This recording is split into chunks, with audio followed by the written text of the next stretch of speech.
എല്ലാവർക്കും നമസ്കാരമുണ്ട്. നമ്മൾ പുതിയ ഒരു വിഷയത്തിന്റെ ക്ലാസ് ആരംഭിക്കുകയാണ്. കാറ്റഗറി 2-ന്റെ ക്ലാസ് നമ്മൾ ആരംഭിക്കുകയാണ്. അപ്പൊ ഇത് കാറ്റഗറി 2-ന്റെ സോഷ്യൽ സയൻസ് ക്ലാസ് ആണ്. ക്ലാസ് എടുക്കുന്നത് അൽഫോൻസ് ടീച്ചറാണ്. അൽഫോൻസ് ടീച്ചർ കോട്ടയംകാരിയാണ്. പിന്നെ ഞാൻ നിങ്ങളോട് ഇന്നലെ ടീച്ചറിനെ കുറിച്ചിട്ട് ഘോരം ഞാൻ വോയിസ് മെസ്സേജ് 5-6 മിനിറ്റിന്റെ വോയിസ് മെസ്സേജ് നിങ്ങൾക്ക് ഇട്ടിട്ടുണ്ടായിരുന്നു. ടീച്ചർ ഈ മേഖലയിൽ നമ്മുടെ വിദ്യാവീതിയുടെ കൂടെ തന്നെ തുടങ്ങിയിട്ട് 4 വർഷം തികയുന്നു. അപ്പം പിന്നെ പ്രത്യേകിച്ച് ടീച്ചറിനെ കുറിച്ച് ഞാനൊരു കാര്യം പറഞ്ഞു തരേണ്ട കാര്യമില്ല. പിന്നെ ടീച്ചർ എക്കണോമിക്സിലാണ് ടീച്ചറിന്റെ ബിരുദവും ബിരുദാനന്തര ബിരുദവും ഒക്കെ ഉള്ളത്. പക്ഷേ ടീച്ചർ നമുക്ക് എന്ത് ചെയ്യുന്നുണ്ട്, ഈ നിങ്ങളുടെ 3-4 വിഷയങ്ങളും ടീച്ചർ തന്നെയാണ് എടുക്കുന്നത്. പോരാത്തിന് ടീച്ചറെ നിങ്ങൾക്ക് 1.5 മണിക്കൂർ വീതം വെച്ചിട്ടാണ് ഡെയിലി ഇപ്പൊ ക്ലാസ് പറഞ്ഞിരിക്കുന്നത്. ടീച്ചർ നിങ്ങളോട് ചോദിക്കുന്ന ചോദ്യങ്ങൾക്ക് നിങ്ങൾ കൃത്യമായിട്ട് മറുപടി പറഞ്ഞു പോവുകയാണെങ്കിൽ വളരെ രസകരമായിട്ട് തന്നെ ഈ ക്ലാസ് മുമ്പോട്ട് കൊണ്ടുപോകാൻ പറ്റും. പക്ഷെ നിങ്ങൾ മറുപടി പറയുമ്പോൾ മാത്രം നിങ്ങൾ മൈക്ക് ഓൺ ആക്കി വെക്കുക, അല്ലാത്ത സമയത്ത് നിങ്ങൾ മൈക്ക് ഓഫ് ആക്കി വെക്കുക. പിന്നെ നമുക്ക് കൂടിപ്പോയാൽ 30 പേരേ ഉള്ളൂ ഈ കാറ്റഗറി 2 പരീക്ഷ എഴുതുന്നവർ നമ്മുടെ ഇത്രയും ആളുകളുടെ കൂട്ടത്തിൽ. ഈ 30 പേർക്കും ഈസി ആക്സസ് ഉണ്ട് ഈ ടീച്ചറുമായിട്ട്. കാരണം നിങ്ങൾ ഒരു ഓഫ്ലൈൻ ക്ലാസ്സിൽ ഒരു ക്ലാസ് മുറിയിൽ ഇരിക്കുമ്പോൾ ആ ക്ലാസ്സിൽ മിനിമം ഒരു 50 പേരെങ്കിലും കാണും. എന്നാൽ അതിലും ആള് കുറവാണ് ഇവിടെ.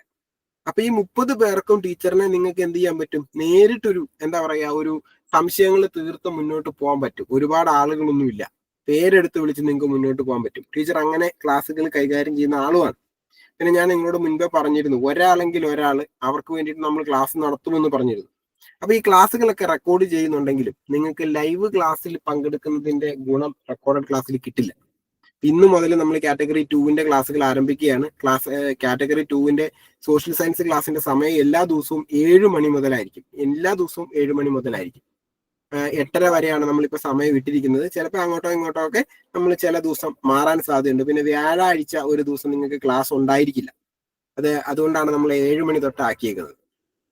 അപ്പം പിന്നെ നിങ്ങൾക്ക് ചില ബാച്ചുകൾക്ക് അല്ലാതെ ടാസ്കുകൾ കാര്യങ്ങൾ ഓടുന്നുണ്ട്. ചില ബാച്ചിന് നാളെ മുതൽ സൈക്കോളജിയുടെ ക്ലാസ് 9 മണി തൊട്ടുണ്ട്. അപ്പൊ ഈ പറയുന്ന 1 മണിക്കൂർ ഗ്യാപ്പിൽ നിങ്ങളുടെ ബാക്കി കാര്യങ്ങൾ തീർത്ത് നിങ്ങൾ ഈ പറയുന്ന 50-52 ദിവസം എന്നോട് സഹകരിക്കണം, വിദ്യാവീതിയോട് സഹകരിക്കണം, വിദ്യാവീതിയുടെ ടീച്ചർമാരോട് സഹകരിക്കണം. അപ്പൊ പിന്നെ നമുക്ക് ഈ ഒരു കേട്ടത്തിൽ എഴുതിയെടുക്കാൻ പറ്റും. അപ്പൊ ആ പറ്റുമെന്നുള്ള ഉറച്ച വിശ്വാസത്തോടു കൂടി നമുക്ക് ക്ലാസ്സുകൾ ആരംഭിക്കാം. ദൈവത്തോട് പ്രാർത്ഥിക്കാം, നിങ്ങൾ എല്ലാവരും വിജയിക്കട്ടെ എന്ന് ആശംസിക്കുന്നു. എല്ലാ ദിവസവും മുടങ്ങാതെ ക്ലാസ്സിൽ കയറുന്ന ഒരാൾക്ക് എൻ്റെ വക ഒരു സർപ്രൈസ് ഉണ്ടായിരിക്കും. അത് നിങ്ങൾക്ക് നിങ്ങളുടെ ഈ ക്ലാസ് കഴിയുമ്പോൾ ടീച്ചർ പറയുന്ന ഒരാൾക്ക് ഞാൻ കൊടുക്കും. എല്ലാ ദിവസവും ക്ലാസ്സിൽ കയറി എല്ലാ ദിവസവും ടീച്ചർ ചോദിക്കുന്ന കാര്യങ്ങൾക്ക് ഉത്തരം പറഞ്ഞ്, അതുപോലെ തന്നെ എല്ലാ ചോദ്യങ്ങളുടെയും കാര്യങ്ങളും എല്ലാം തെറ്റാണെങ്കിലും നിങ്ങൾ ഇതിൻ്റെ അകത്ത് പ്രതികരിച്ച് നല്ല രീതിയിൽ പോകുന്ന ഒരാളെ ടീച്ചർ എനിക്ക് സജസ്റ്റ് ചെയ്ത് തരും ഈ ഗ്രൂപ്പിൽ നിന്ന്. ഞാൻ ടീച്ചറിനോട് അത് പറയും. അപ്പൊ ഇന്ന് മുതൽ ടീച്ചർ അത് ശ്രദ്ധിക്കും. അങ്ങനെയുള്ള ഒരാൾക്ക് എൻ്റെ വക ഒരു സർപ്രൈസ് ഉണ്ടായിരിക്കും. അത് നിങ്ങൾ പ്രതീക്ഷിക്കാത്ത ഒരു സർപ്രൈസ് ആയിരിക്കും. അപ്പൊ ആ ഒരു സർപ്രൈസിന് വേണ്ടിയിട്ട് നിങ്ങൾ കാത്തിരിക്കുക. അപ്പൊ നിങ്ങൾ എല്ലാവരും വിജയിക്കുക. അപ്പം നമുക്ക് ഞാൻ എൻ്റെ നിറഞ്ഞ മനസ്സോടുകൂടി നമ്മുടെ പ്രിയ ബഹുമാനപ്പെട്ട അൽഫോൻസ് ടീച്ചറിനെ സ്വാഗതം ചെയ്യുകയാണ്. താങ്ക് യു സാറേ. ഇതില് ഒരു മിസ് ഹാൻഡ് റൈസ് ചെയ്തിട്ടുണ്ട്, സഹാറ എന്ന് പറഞ്ഞു. പേരെങ്ങനെയാണ് കൊടുത്തേക്കുന്നത്? അത് ഒരു പുതിയ ഒരു സംഭവമാണല്ലോ. ഈ ചിലതിൽ ഹാൻഡ് റൈസിങ് ഇല്ലല്ലോ. നമ്മുടെ ഇത് ഒറിജിനൽ ഇതായതുകൊണ്ടാണ് അങ്ങനെ വരുന്നത്. ടീച്ചർ അറിയാതെ ചെയ്തതായിരിക്കാം. ഓക്കെ.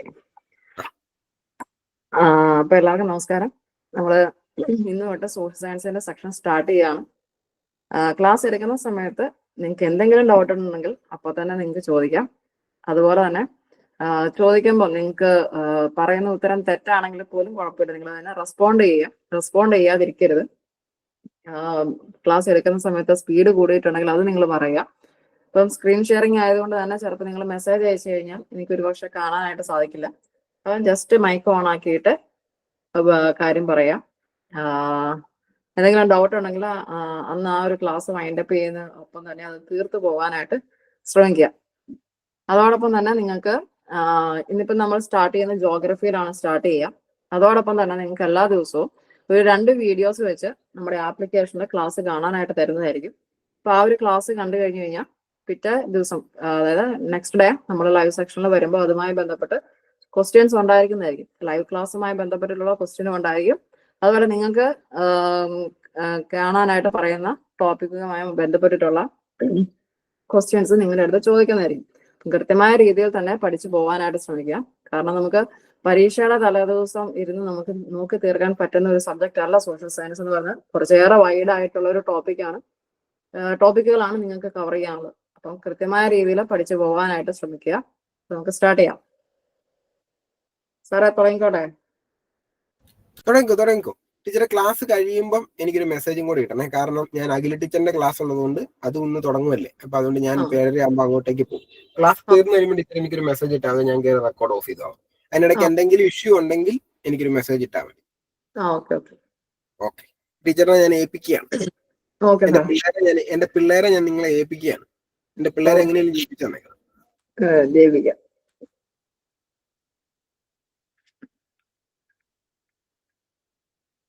സ്ക്രീൻ എല്ലാവർക്കും വ്യക്തമാണോ?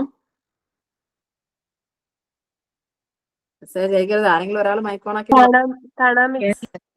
ഓക്കെ. ഇതിൽ ആരെങ്കിലും ഫസ്റ്റ് ടൈം കാറ്ററ്റിന്റെ കാറ്റഗറി 2 സോഷ്യൽ സയൻസ് എഴുതാനായിട്ട് ഇരിക്കുന്നവരുണ്ടോ? ആരെങ്കിലും പുതുതായിട്ട് എഴുതുന്നവരെ? ഉണ്ട് ടീച്ചർ. ഉണ്ട്. അപ്പൊ ഒന്നിലധികം പേരുണ്ടെന്നുള്ളത് മനസ്സിലായി. അപ്പൊ നിങ്ങൾ ഇതുവരെ സിലബസ് നോക്കിയോ? മെസ്സേജ് അയക്കരുത്. കാരണം ഞാൻ ഒരെണ്ണത്തിൽ മാത്രമേ കണക്ട് ചെയ്തിട്ടുള്ളൂ. അതാണ് നിങ്ങൾ മെസ്സേജ് അയച്ച് എനിക്ക് കാണാൻ പറ്റില്ല. ജസ്റ്റ് മൈക്ക് ഓൺ ആക്കിയിട്ട് പറയാം ഡൗട്ട് എന്തെങ്കിലും ഉണ്ടെന്നുണ്ടെങ്കിൽ. ക്ലാസ് എടുക്കുന്ന സമയത്ത് മാത്രമേ ജസ്റ്റ് സൈലന്റ് ആകുക. ഓരോ സ്ലൈഡും, അതായത് സ്ലൈഡ് വെച്ച് നമ്മൾ ക്ലാസ് മുന്നോട്ട് പോകുമ്പോൾ ഓരോ സ്ലൈഡും തീർന്നു കഴിയുമ്പോൾ നിങ്ങളുടെ അടുത്ത് ഞാൻ ചോദിക്കും. സ്ലൈഡ് മൂവ് ചെയ്യുന്നതിന് മുമ്പ് ചോദിക്കും എന്തെങ്കിലും ഡൗട്ട് അതുമായി ബന്ധപ്പെട്ടിട്ടുണ്ടോ എന്നുള്ളത്. അപ്പൊ തന്നെ നിങ്ങൾ മൈക്ക് ഓൺ ആക്കിയിട്ട് ചോദിക്കുക. അതുപോലെ നിങ്ങൾക്ക് ഇതിന്റെ സ്ക്രീൻഷോട്ട് എടുക്കാവുന്നതാണ്. നോട്ട് എഴുതി പോകാൻ പറ്റുന്നില്ലെന്നുണ്ടെങ്കിൽ നിങ്ങൾക്ക് അതിന്റെ സ്ക്രീൻഷോട്ട് എടുക്കാവുന്നതാണ്. ഇപ്പൊ നിലവിൽ ഫസ്റ്റ് ചോദ്യം എൻ്റെ ഇതാണ്: നിങ്ങളിൽ എത്ര പേര് നമ്മുടെ സോഷ്യൽ സയൻസിന്റെ സിലബസ് നോക്കി? എല്ലാവരും നോക്കിയോ?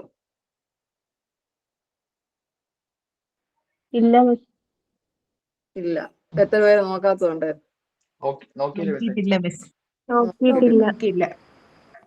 ഓക്കെ. ഇതില് ജസ്റ്റ് ആ ഒരു സമയത്ത് ഒരു മെസ്സേജ് അയച്ചാൽ മതി.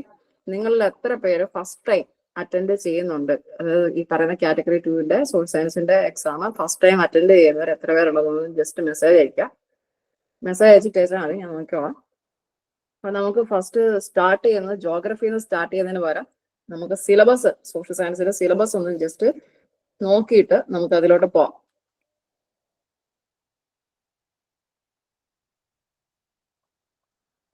ഓക്കെ. കാറ്റഗറി 2 നിങ്ങൾക്ക് സ്ക്രീൻ കാണാമെന്നാണോ? കാണാം മിസ്. കാണാം. ഓക്കെ. സോഷ്യൽ സയൻസിന്റെ സിലബസ് ആണിത്. എല്ലാ സബ്ജക്റ്റുകളിലും ഉണ്ട്. നമുക്ക് സോഷ്യൽ സയൻസിന്റെ മാത്രം നോക്കിയാൽ മതി. സോഷ്യൽ സയൻസിന്റെ അതിൻ്റെ അകത്ത് നമുക്ക് ഹിസ്റ്ററി, ജോഗ്രഫി, എക്കണോമിക്സ്, പൊളിറ്റിക്സ്, പിന്നെ പെഡഗോജി, ഇത്രയും സെക്ഷനിൽ നിന്നാണ് വരിക. അപ്പൊ ഹിസ്റ്ററിക്കകത്ത് തന്നെ നമുക്ക് സ്റ്റോൺ ഏജ് ഉണ്ട്. സ്റ്റോൺ ഏജിന്റെ അകത്ത് നമ്മൾ പഠിച്ചു പോകുമ്പോൾ ഇന്ത്യയുടെ കാര്യത്തിലും കേരളത്തിന്റെ കാര്യത്തിലും എല്ലാം നമ്മൾ നോക്കി വേണം പോകാൻ.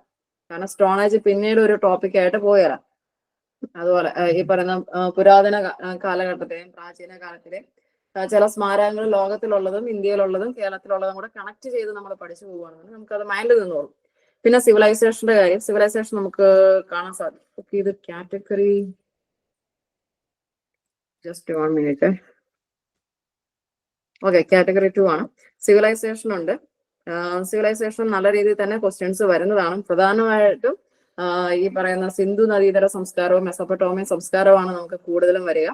അതുപോലെ ഇൻഡസ്ട്രിയൽ ആൻഡ് അഗ്രേറിയ റെവല്യൂഷൻസ് അത്ര കാര്യമായിട്ട് നമുക്ക് വരുന്ന ഒരു ഏരിയ അല്ല. പക്ഷെ ലേബർ മൂവ്മെന്റുകൾ, കൊളോണിസം ഇൻ ഇന്ത്യ, അത് വളരെ ഇമ്പോർട്ടന്റ് ആണ്. ഇന്ത്യൻ ഫ്രീഡം മൂവ്മെന്റുകൾ ഫ്രം ദ സ്റ്റാർട്ടിങ്, കൊളോണിസം തൊട്ട്, അതായത് യൂറോപ്യന്മാർ വരുന്നതിന് ആ ഒരു കാലഘട്ടം തൊട്ട് നമുക്ക് വളരെ ഇമ്പോർട്ടന്റ് ആയിട്ടുള്ള കാര്യമാണ്. അതുപോലെ തന്നെ social reform movement in India, അതുപോലെ തന്നെ കേരളത്തിലേതുണ്ട്.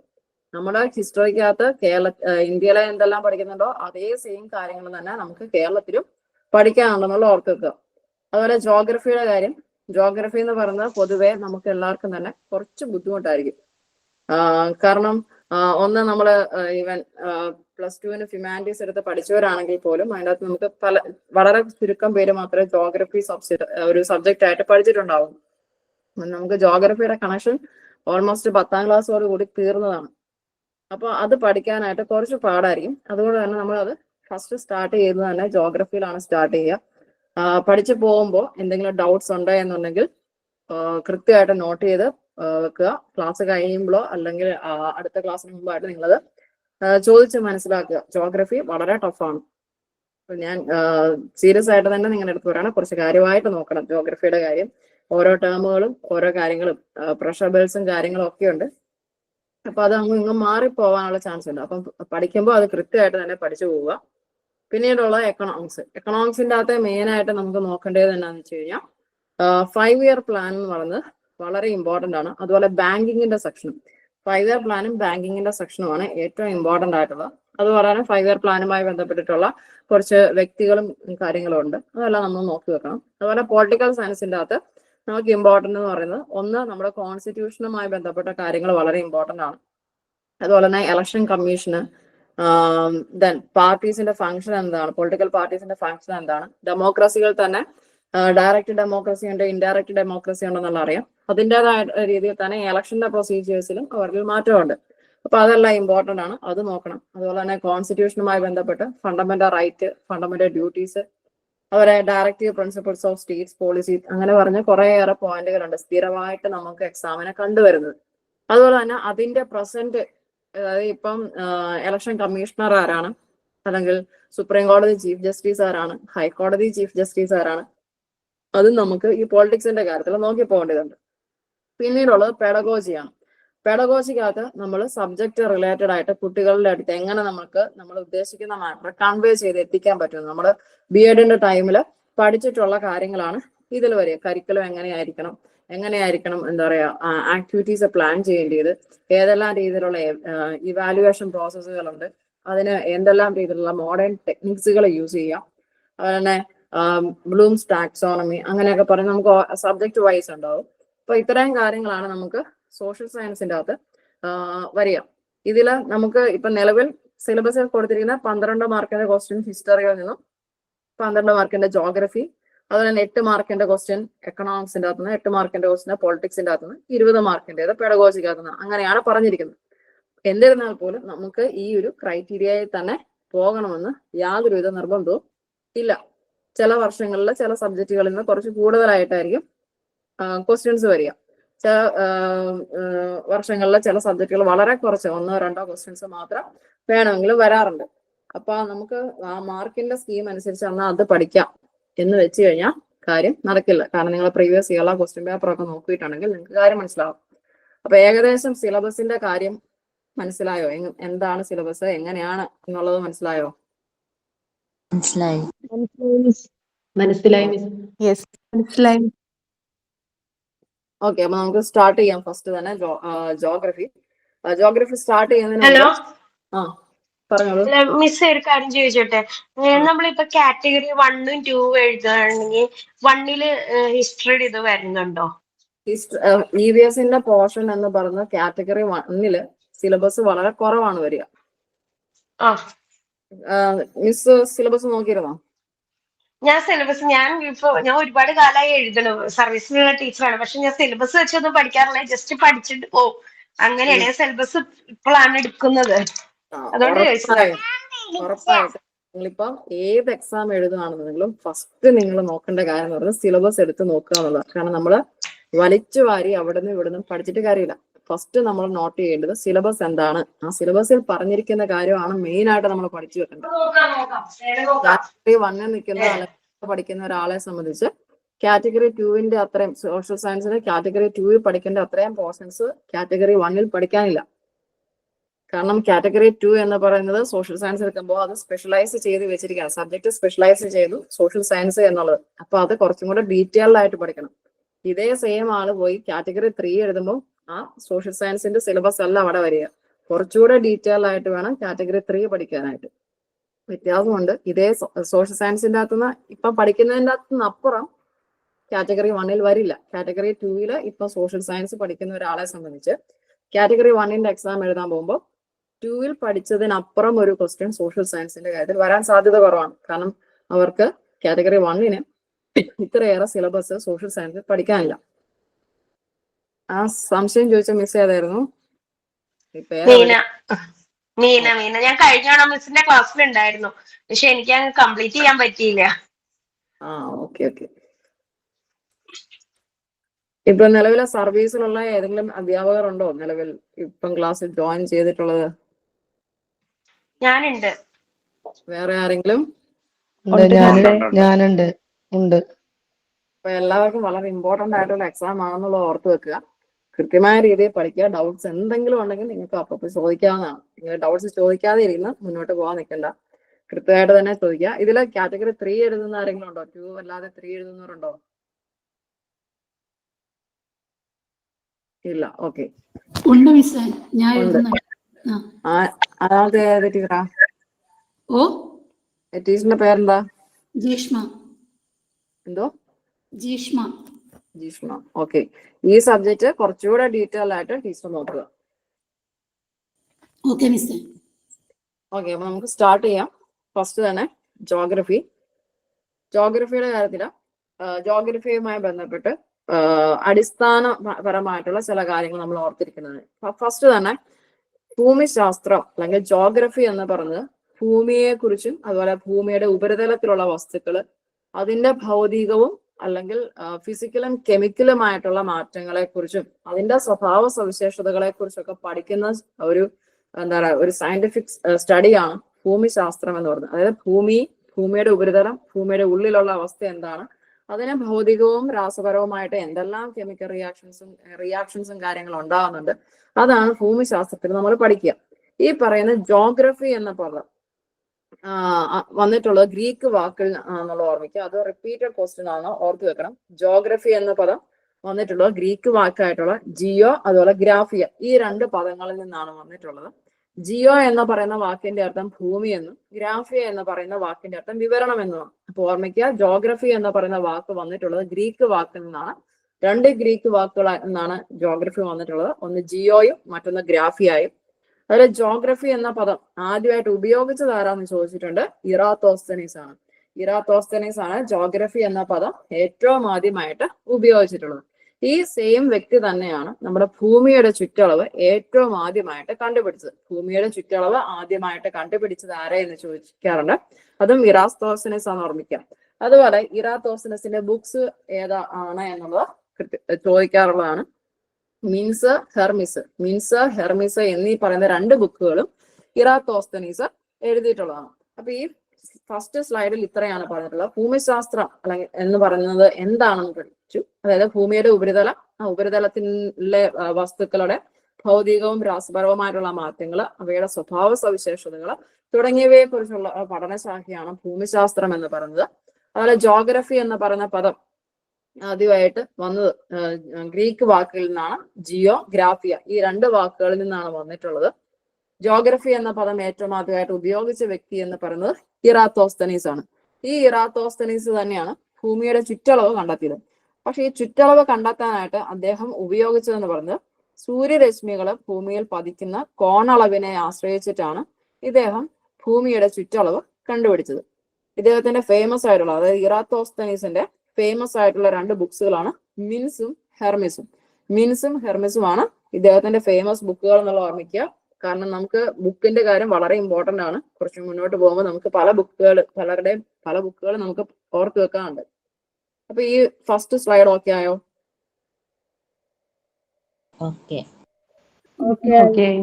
ഇല്ല, ഓക്കെ ആയെന്ന് ആരും പറയാൻ നിൽക്കണ്ട. ഓക്കെ ആകാത്തവരെ ജസ്റ്റ് മൈക്ക് ഓൺ ആക്കിയിട്ട് കാര്യം പറഞ്ഞാൽ മതി. അല്ലെങ്കിൽ ഞാൻ ജസ്റ്റ് ഒന്ന് വെയിറ്റ് ചെയ്തിട്ട് ഞാൻ സ്ലൈഡ് മാറ്റിക്കോളാം, കുഴപ്പമില്ല. ഓക്കെ, അടുത്തത് നമ്മുടെ ടോളമിയാണ്. ടോളമി എന്ന് പറയുന്ന വ്യക്തി ഭൂമിശാസ്ത്രത്തിന്റെ പിതാവാണ്. അതുപോലെ തന്നെ അദ്ദേഹം ഗ്രീക്ക് വാന നിരീക്ഷകൻ എന്ന പേരിലാണ് അറിയപ്പെടുക. ഭൗമകേന്ദ്ര സിദ്ധാന്തം ആവിഷ്കരിച്ചു. അത് ഇമ്പോർട്ടന്റ് ആണ്. ഭൗമകേന്ദ്ര സിദ്ധാന്തം എന്ന് പറഞ്ഞാല് ഭൂമിയാണ് പ്രപഞ്ചത്തിന്റെ കേന്ദ്രം, ഭൂമിയാണ് പ്രപഞ്ചത്തിന്റെ കേന്ദ്രം എന്ന് പ്രസ്താവിക്കുന്ന സിദ്ധാന്തമാണ് ഭൗമകേന്ദ്ര സിദ്ധാന്തം എന്ന് പറയുന്നത്. അപ്പം ഭൗമകേന്ദ്ര സിദ്ധാന്തം എന്ന് പറയുന്നത് ടോളമിയുടെ ആണെന്നുള്ള ഓർമ്മിക്കുക. അതുപോലെ ഇദ്ദേഹവും 2 ബുക്കുകൾ എഴുതിയിട്ടുണ്ട്, ജോഗ്രഫിയും അൽമജസ്റ്റും. ജോഗ്രഫി, അൽമജസ്റ്റ് എന്നീ 2 ബുക്കുകൾ എഴുതിയിട്ടുള്ളത് ടോളമിയാണ്. ഇറാത്തോസ്തനീസിന്റെ 2 ബുക്ക് ഉണ്ടായിരുന്നു, മിൻസും ഹെർമിസും. ടോളമിക്ക് 2 ബുക്കുകളുണ്ട്, ജോഗ്രഫിയും അതുപോലെ തന്നെ അൽമജസ്റ്റും. ഇപ്പം ടോളമിനെ കുറിച്ച് പറയുമ്പോൾ ഭൂമിശാസ്ത്രത്തിന്റെ പിതാവാണ്, ഗ്രീക്ക് വാനനിരീക്ഷകനാണ്, ഭൗമകേന്ദ്ര സിദ്ധാന്തം. ചില വർഷങ്ങളിൽ ഭൗമകേന്ദ്ര സിദ്ധാന്തം എന്താണെന്ന് ചോദിച്ചിട്ടുണ്ട്, ചില വർഷങ്ങളിൽ ഭൗമകേന്ദ്ര സിദ്ധാന്തം ആവിഷ്കരിച്ചത് ആരാണെന്നും ചോദിച്ചിട്ടുണ്ട്. അപ്പം ഭൗമകേന്ദ്ര സിദ്ധാന്തം എന്ന് പറയുന്നത് ഭൂമിയാണ് പ്രപഞ്ചത്തിന്റെ കേന്ദ്രം എന്ന് പറയുന്നതാണ് ഭൗമകേന്ദ്ര സിദ്ധാന്തം എന്നുള്ള ഓർമ്മിക്കുക. അത് ആവിഷ്കരിച്ചത് ടോളമിയാണ്. അതുപോലെ തന്നെ ഇദ്ദേഹത്തിന്റെ 2 ഫേമസ് ആയിട്ടുള്ള ബുക്കുകളാണ് ജോഗ്രഫിയും ആൽമജസ്റ്റും. അടുത്ത പ്രധാനപ്പെട്ട വ്യക്തിയാണ് തെയിൽസ്. തെയിൽസ് പറഞ്ഞിട്ടുള്ളത് ഭൂമിക്ക് ഗോളാകൃതിയാണെന്നാണ്. ഭൂമിക്ക് ഗോളാകൃതിയാണെന്നാണ് തെയിൽസ് പറഞ്ഞിട്ടുള്ളത്. എങ്കിൽ യഥാർത്ഥത്തിൽ ഭൂമിയുടെ ഷേപ്പ് എന്താ? യഥാർത്ഥത്തിൽ നമ്മുടെ ഭൂമിയുടെ ഷേപ്പ് എന്താ? അറിയാവുന്നവരുണ്ടെങ്കിൽ മൈക്ക് ഓൺ ആക്കിയിട്ട് പറഞ്ഞു. ഗോളാകൃതി. ഗോളാകൃതി അല്ല. ഓക്കെ, നമുക്ക് മുന്നോട്ട് പോകുമ്പോൾ അത് പഠിക്കാം. അപ്പൊ തെയിൽസ് പറഞ്ഞത് ഭൂമിക്ക് ഗോളാകൃതിയാണെന്നാണ്.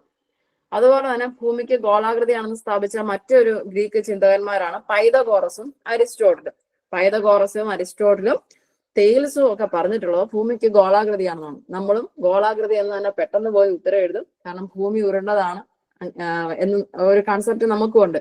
പക്ഷെ ഭൂമിയുടെ ഷേപ്പ് ഗോളാകൃതി അല്ല എന്നുള്ളത് ഓർമ്മിച്ച് വെക്കുക. അത് പലപ്പോഴും ക്വസ്റ്റ്യനിൽ വരാറുള്ളതാണ്. ഭൂമിയുടെ ആകൃതി എന്ത് എന്നുള്ളത് ചോദിക്കാറുള്ളതാണ്. ഗോളാകൃതി പോയി അടയാളപ്പെടുത്തരുത്. അതുപോലെ ഭൗമകേന്ദ്രവാദം ആവിഷ്കരിച്ചത് പൈതഗോറസ് ആണ്.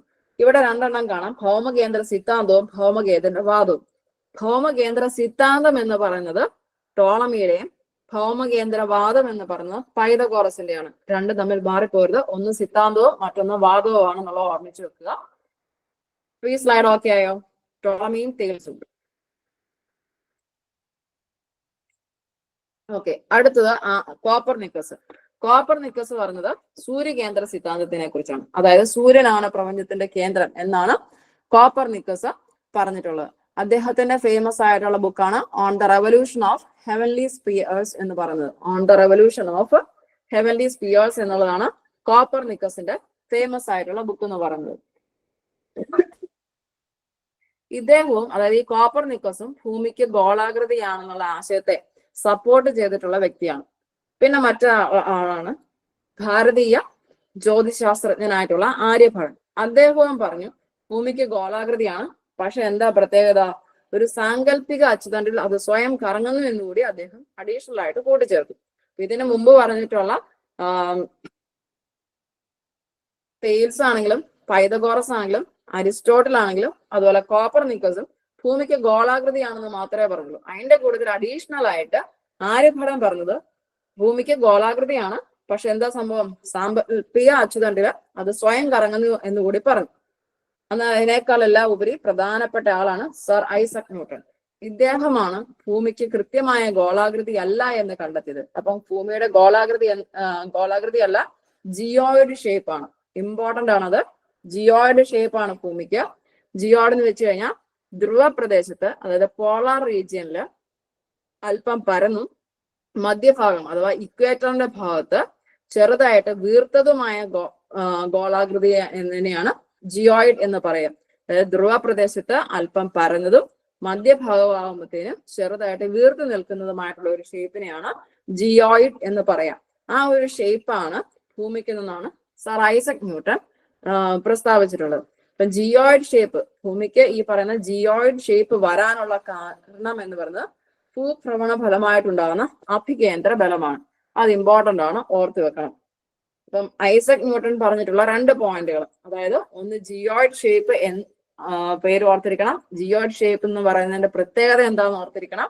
ഈ ജിയോയിഡ് ഷേപ്പ് ഭൂമിക്ക് വരാനുള്ള കാരണം, അതായത് ഭൂഭ്രമണ ഫലമായിട്ടുണ്ടാകുന്ന അഭികേന്ദ്ര ബലമാണ് ഇതിന്റെ കാരണം എന്നുകൂടി ഓർമ്മിച്ചു വെക്കുക. ഇത് വളരെ ഇമ്പോർട്ടന്റ് ആണ്, ഓർമ്മിച്ചു വെക്കണം. ഡൗട്ട് എന്തെങ്കിലും ഉണ്ടോ? ഓക്കെ, അപ്പോ മറ്റൊരു കാര്യം ചോദിച്ചോട്ടെ. ലോക ഭൗമ ദിനം എന്നാ? ലോക ഭൗമ ദിനം ഏപ്രിൽ 22 ഏപ്രിൽ 22 ലോക ഭൗമ ദിനം. ഓർമ്മിച്ചു വെക്കുക, ഡേറ്റുകൾ നമുക്ക് ഇമ്പോർട്ടന്റ് ആണ്. ലോക ഭൗമ ദിനം എന്ന് പറയുന്നത് ഏപ്രിൽ 22. ഓക്കെ, ഇനി നമ്മൾ ഭൂമിയുടെ ഭ്രമണത്തിനെ കുറിച്ചും പരിക്രമണത്തിനെ കുറിച്ചും പറഞ്ഞു പോവാം. ഇമ്പോർട്ടന്റ് ആണ്, ഒരുപാട് ക്വസ്റ്റ്യൻസ് വരുന്ന ഒരു ഏരിയയാണ്. ഭൂമിക്ക് 2 തരത്തിലുള്ള ചലനങ്ങളാണുള്ളത്. ഒന്ന് ഭ്രമണവും മറ്റൊന്ന് പരിക്രമണവും. ഇതിൽ ഭ്രമണത്തിനെ കുറിച്ച് പറഞ്ഞു കഴിഞ്ഞാൽ ഭൂമി അതിന്റെ സാങ്കല്പിക അച്ചുതണ്ടിൽ സ്വയം തിരിയുന്നതിനെയാണ് ഭ്രമണം എന്ന് പറയാം. ഒരു ഭ്രമണം പൂർത്തിയാക്കാനായിട്ട് 23 മണിക്കൂറും 56 മിനിറ്റും 4 സെക്കൻഡുമാണ് ഭൂമിക്ക് ആവശ്യം വരിക. എത്രയാ? 23 മണിക്കൂറും 56 മിനിറ്റും 4 സെക്കൻഡും. നിങ്ങൾ 24 മണിക്കൂർ എന്ന് കാണുമ്പോഴേ പോയി അടയാളപ്പെടുത്തരുത്. സെയിം ഈ ഒരു മിസ്റ്റേക്ക് പലപ്പോഴും സംഭവിക്കുന്നതാണ്. ഓർമ്മിക്കുക, 23 മണിക്കൂർ 56 മിനിറ്റ് 4 സെക്കൻഡ്. ഇതാണ് നമ്മുടെ ഭൂമിക്ക് ഭ്രമണത്തിന് ആവശ്യമായിട്ടുള്ള സമയം എന്ന് പറയുന്നത്. ഈ ഭ്രമണം കാരണം, അതായത് ഭൂമിയുടെ ഭ്രമണം കാരണമാണ് നമ്മുടെ ഭൂമിയിൽ രാത്രിയും പകലും മാറി മാറി അനുഭവപ്പെടുന്നത്. അതുപോലെ സൂര്യന്റെ സ്ഥാനം മാറുന്നതായിട്ട് നമുക്ക് തോന്നാനുള്ള കാരണവും എന്ന് പറയുന്നതും ഭ്രമണമാണ്.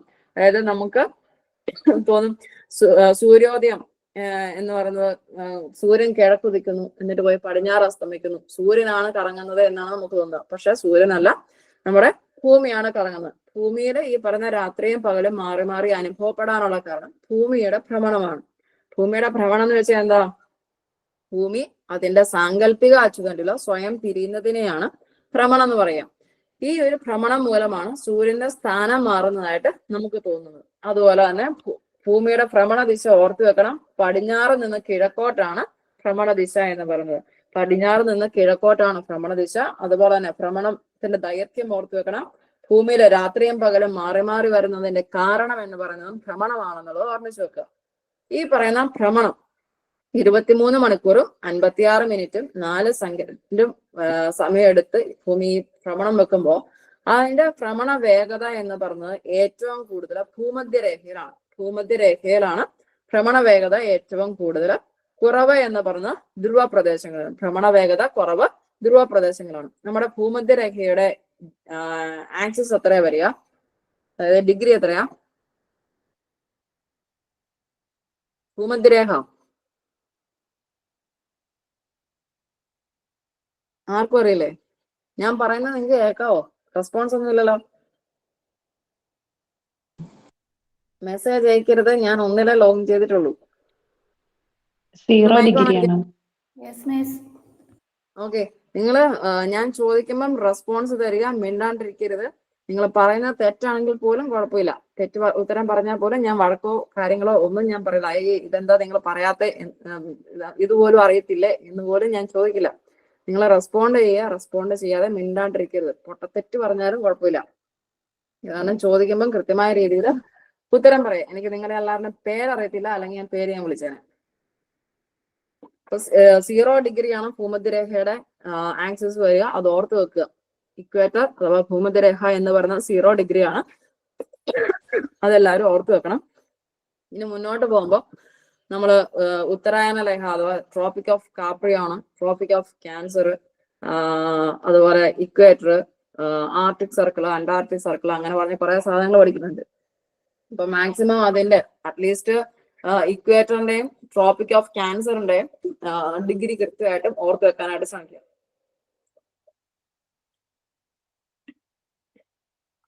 ഞങ്ങൾക്ക് ഈ ഒരു സ്ലൈഡിൽ എന്തെങ്കിലും ഡൗട്ട്സോ കാര്യങ്ങളോ ഉണ്ടോ? ഇല്ല മിസ്. ഇല്ല. ഓക്കെ. അടുത്ത നമ്മൾ പറയുന്നത് പരിക്രമണത്തിനെ കുറിച്ചാണ്. പരിക്രമണം എന്ന് പറയുമ്പോൾ ദീർഘവൃത്താകൃതിയിലുള്ള സഞ്ചാരപഥത്തിലൂടെ ഭൂമി സൂര്യനെ വലം വെക്കുന്നതിനെയാണ് പരിക്രമണം എന്ന് പറയുന്നത്. ദീർഘവൃത്താകൃതിയിലുള്ള സഞ്ചാരപഥത്തിലൂടെ ഭൂമി സൂര്യനെ വലം വെക്കുന്നത്. കൺസെപ്റ്റുകൾ മാറിത്തയും സൂര്യൻ ഭൂമി ഇത്രയും ഭാഗം, അതായത് ദീർഘവൃത്താകൃതിയിലുള്ള സഞ്ചാരപഥത്തിലൂടെ വരെ സെയിം തരും. എന്നിട്ട് സൂര്യന്റെ സ്ഥാനത്ത് ഭൂമിയും ഭൂമിയുടെ സ്ഥാനത്ത് സൂര്യനെയും കൊണ്ടേ വെച്ചിട്ട് ചോദിക്കും. ക്വസ്റ്റ്യൻ കൃത്യമായിട്ട് വായിച്ചിട്ട് ഉത്തരം എഴുതാവുള്ളൂ. ദീർഘവൃത്താകൃതിയിലുള്ള സഞ്ചാരപഥത്തിലൂടെ ഭൂമി സൂര്യനെ വലം വെക്കുന്നതിനെയാണ് പരിക്രമണം എന്ന് പറയാം. ഈ പരിക്രമണം പൂർത്തിയാക്കാനായിട്ട്, സോറി ഇത് എഴുതിയിരിക്കുന്ന തെറ്റ, 365 ദിവസമാണ് വേണ്ടത്. ഓക്കെ, 365 ദിവസം 5 മണിക്കൂർ 48 മിനിറ്റ് 45 സെക്കൻഡ്. ഇത്രയാണ് ഭൂമിക്ക് ഒരു പരിക്രമണം പൂർത്തിയാക്കാൻ വേണ്ടിയത്. അതായത് 365 ദിവസം. അപ്പൊ ഈ ലീപ്പ് ഇയർ അഥവാ അതിവർഷം എന്ന് പറഞ്ഞ എന്താ? 4 വർഷം കൂടുമ്പോൾ ഒരു ഡേ കൂടുതലായി വരും. അതെന്താ ഈ 4 വർഷം കൂടുമ്പോൾ വരുന്നതിന്റെ കാരണം? 4 വർഷം ആകുമ്പോഴത്തേനും ഒരു ദിവസമായിട്ട് മാറും. അതെന്തുകൊണ്ടാ സംഭവിക്കുന്നതെന്നാണ് എന്റെ ചോദ്യം. 4 വർഷം കൂടുമ്പോൾ ഒരു ദിവസം അഡീഷണൽ വരുന്നു. അതെന്താ ഈ 4 വർഷം കൂടുമ്പോൾ വരുന്നത്? ചിന്തിച്ചിട്ടുണ്ടോ? ഇവിടെ പരിക്രമണം പൂർത്തിയാക്കാനായിട്ട് ഒരു 365 ദിവസമാണ് വേണ്ടതെന്ന് പറയും. അതായത് നമുക്ക് 1 വർഷം എന്ന് നമ്മൾ കണക്കാക്കുന്നതിന് 365 ആണ്. ആ കാലുകള് ഒരു 4 കാല് കൂടുമ്പോഴാണ് ഒന്നാവുന്നത്. 4 കാലം നോക്കുമ്പോൾ നിങ്ങൾ ആൾക്കാരുടെ കാല നോക്കരുത്. 1/4 വെച്ച് 4 തവണ ആയി കഴിയുമ്പോഴാണ് നമുക്ക് ഒന്നാവുന്നത്. അതാണ് ഈ പറയുന്ന 4 വർഷം കൂടുമ്പോൾ അതിവർഷം അഥവാ ലീപ്പ് ഇയർ വരാനുള്ള കാരണം. അതായത് നമ്മുടെ ഈ 365 കാലിന്റെ ഈ കാലാണ് നമ്മൾ 4 വർഷം ആകുമ്പോൾ ഒരു ദിവസമാക്കി കണക്കാക്കി എടുക്കുന്നത് എന്നുള്ളത് ഓർമ്മിക്കുക. അപ്പം പരിക്രമണം പൂർത്തിയാക്കാനായിട്ട് വേണ്ടത് ചില വർഷങ്ങളിൽ 365 ദിവസം എന്ന് തന്നെ തരും. പക്ഷെ ചില വർഷങ്ങളിൽ ഈ പറയുന്ന ഡീറ്റെയിൽ ആയിട്ട് നമുക്ക് പഠിക്കേണ്ടി വരും. 365 ദിവസം 5 മണിക്കൂർ 48 മിനിറ്റ് 45 സെക്കൻഡ് എന്നുള്ള പഠിക്കേണ്ടി വരും. ഇവിടെ വരുമ്പോഴാണ് നമ്മുടെ ഭ്രമണവും പരിക്രമണവും തമ്മിൽ തെറ്റിപ്പോകുന്നത്. 48 ആണോ ഇവിടെ, അതെയോ 45 ആണോ, അതെയോ 56 ഉണ്ടല്ലോ, 4 സെക്കൻഡ് ഉണ്ടല്ലോ എന്നുള്ളത് മാറിപ്പോകരുത്. അത് കാരണം അത് കൃത്യമായിട്ട് പഠിക്കണം. അത് എല്ലായ്പ്പോഴും നിങ്ങൾ റിപ്പീറ്റഡ് ആയിട്ട് എഴുതുന്നവരുണ്ടെന്നുണ്ടെങ്കിൽ നിങ്ങൾക്കറിയാം അത് മാറിപ്പോകുന്ന സംഭവമാണ്. പലർക്കും മാറിപ്പോയിട്ടും കാണും. അപ്പൊ അത് കൃത്യമായിട്ട് പഠിക്കുക. അതുപോലെ ഭൂമിയുടെ പരിക്രമണ വേഗത എന്ന് പറഞ്ഞ് 29.8 കിലോമീറ്റർ പെർ സെക്കൻഡ് ആണ്. പലായന പ്രവേഗം എന്ന് പറയുന്നത് 11.2 കിലോമീറ്റർ പെർ സെക്കൻഡും. ഭൂമിയുടെ ചുറ്റളവ് അത് ഇമ്പോർട്ടന്റ് ആണ്, ചോദിച്ചിട്ടുള്ളതാണ്. ഭൂമിയുടെ ചുറ്റളവ് എന്ന് പറയുന്നത് 40,000 കിലോമീറ്റർ ആണ്. ഭൂമിയുടെ ചുറ്റളവ് എന്ന് പറയുന്നത് 40,000 കിലോമീറ്റർ. ഈ ഭൂമിയുടെ ചുറ്റളവ് ഏറ്റവും ആദ്യമേ കണ്ടുപിടിച്ചത് ആരായിരുന്നു?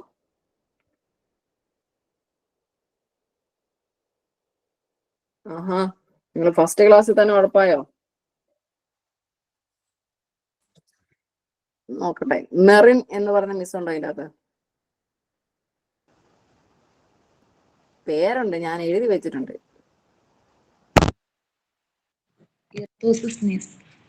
ആ, ടീച്ചറിന്റെ പേരെന്നാ? മെറിൻ. മെറിൻ. അപ്പം ഭൂമിയുടെ ചുറ്റളവ് ഏറ്റവും ആദ്യമേ കണ്ടുപിടിച്ച ആരാ? ഇറാത്തോസനീസ്. എന്നിട്ട് എന്നാ ടീച്ചർ മിണ്ടാണ്ടിരുന്നേ?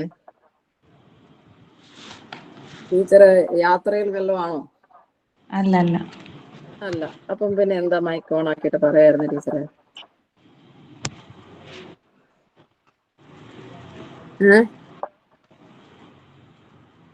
ടീച്ചർ സർവീസിലുള്ള ആളാണോ? അല്ല അല്ല അല്ല. ടീച്ചറിന്റെ ക്ലാസ്സിൽ ടീച്ചർ ഒരു കുട്ടിയോട് ഒരു ചോദ്യം ചോദിച്ചിട്ട് ഉത്തരം പറഞ്ഞെങ്കിൽ ടീച്ചറിന് ബുദ്ധിമുട്ടുണ്ടാവുമോ? ഉണ്ടാവും മിസ്സേ. ഉണ്ടാവും. അപ്പൊ ആ ബുദ്ധിമുട്ട് എനിക്കുണ്ടാവുമോ? ഉണ്ടാവും. ഉണ്ടാവും. അപ്പൊ അതെല്ലാരും ഓർക്കുക. ഇതിപ്പോ ടീച്ചറിനെ ഞാൻ പേഴ്സണലി വിളിച്ചെന്ന് പറയുന്ന പേര് എഴുതി വെച്ചിട്ടുണ്ടായിരുന്നു. കാരണം എന്റെ ഒരു ഫ്രണ്ട് ഉണ്ട് മെറിൻ എന്നുള്ളത്. അപ്പൊ അതുകൊണ്ട് മാത്രം ഞാൻ നോട്ട് ചെയ്തൊരു പേരാ. സോറി മിസ്സേ. ഇല്ലല്ല, അത് കുഴപ്പമൊന്നുമില്ല. ഫസ്റ്റ് ക്ലാസ് അല്ലേ, അത് കുഴപ്പമൊന്നുമില്ല. ഇനി മുന്നോട്ട് പോകുമ്പോ ടീച്ചർ മാത്രമല്ല എല്ലാവരും ഉത്തരം അറിയാമെങ്കിൽ ജസ്റ്റ് മൈക്ക് ഓൺ ആക്കുക, പറയാ. വേറെ ആരെങ്കിലും പറഞ്ഞോളും. അല്ലെങ്കിൽ കുറച്ചു നേരം മിണ്ടാണ്ടിരുന്ന് കഴിയുമ്പോൾ ടീച്ചർ ബാക്കി ടോപ്പിക് എടുത്തോളും എന്ന് നിങ്ങൾ കരുതരുത്. കാരണം പറഞ്ഞു തുടങ്ങി കഴിഞ്ഞാൽ മാത്രമേ നമുക്ക് എന്തെങ്കിലുമൊക്കെ ചെയ്യാനും പറയാനും പറ്റുള്ളൂ. അപ്പൊ നിങ്ങൾ കൃത്യമായിട്ട് തന്നെ ചെയ്യുക. അതുപോലെ ഭൂമധ്യരേഖയുടെ വ്യാസം എന്ന് പറയുന്നത് 12,756 കിലോമീറ്റർ ആണ്.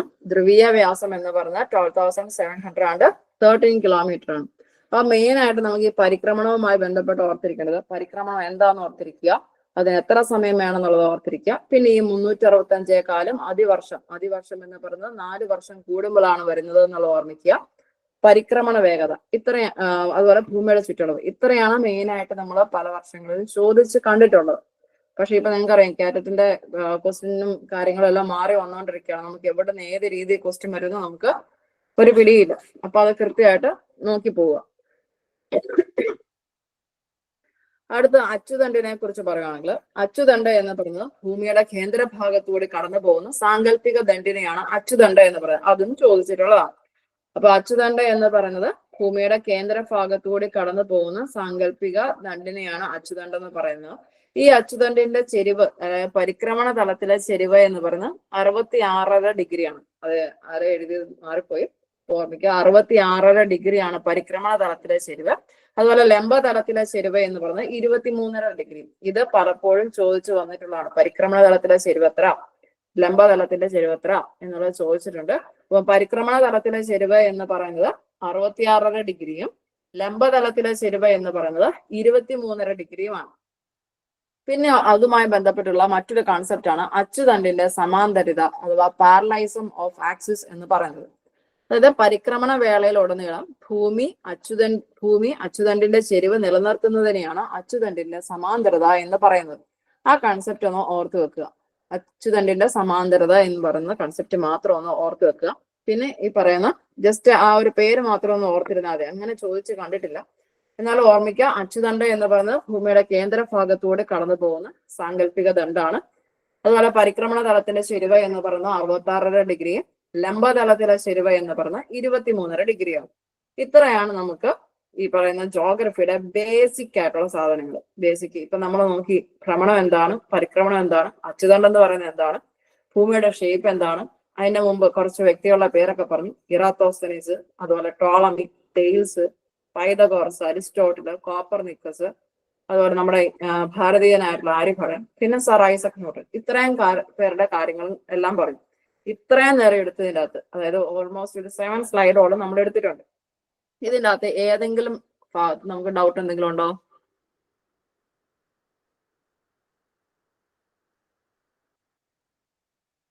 ഓക്കെ, എങ്കിലും ഒരു ചോദ്യം ചോദിക്കുന്നതിന് മുമ്പ് റെയ്നോൾഡ് അങ്ങനെ ആരെങ്കിലും ഉണ്ടോ? ആ, ഹലോ, സാറിന്റെ പേര് ഇങ്ങനെയാണോ? പ്രൊനൗൺസിയേഷൻ ഇങ്ങനെ തന്നെയാണോ? അതെ അതെ, റെയ്നോൾഡ്. ഓക്കെ. ഈ ജോഗ്രഫി എന്ന് പറയുന്ന ബുക്ക് ആരാ എഴുതിയേ? ജോഗ്രഫി എന്ന് പറഞ്ഞാൽ ബുക്ക് ആരെഴുതിയതാ?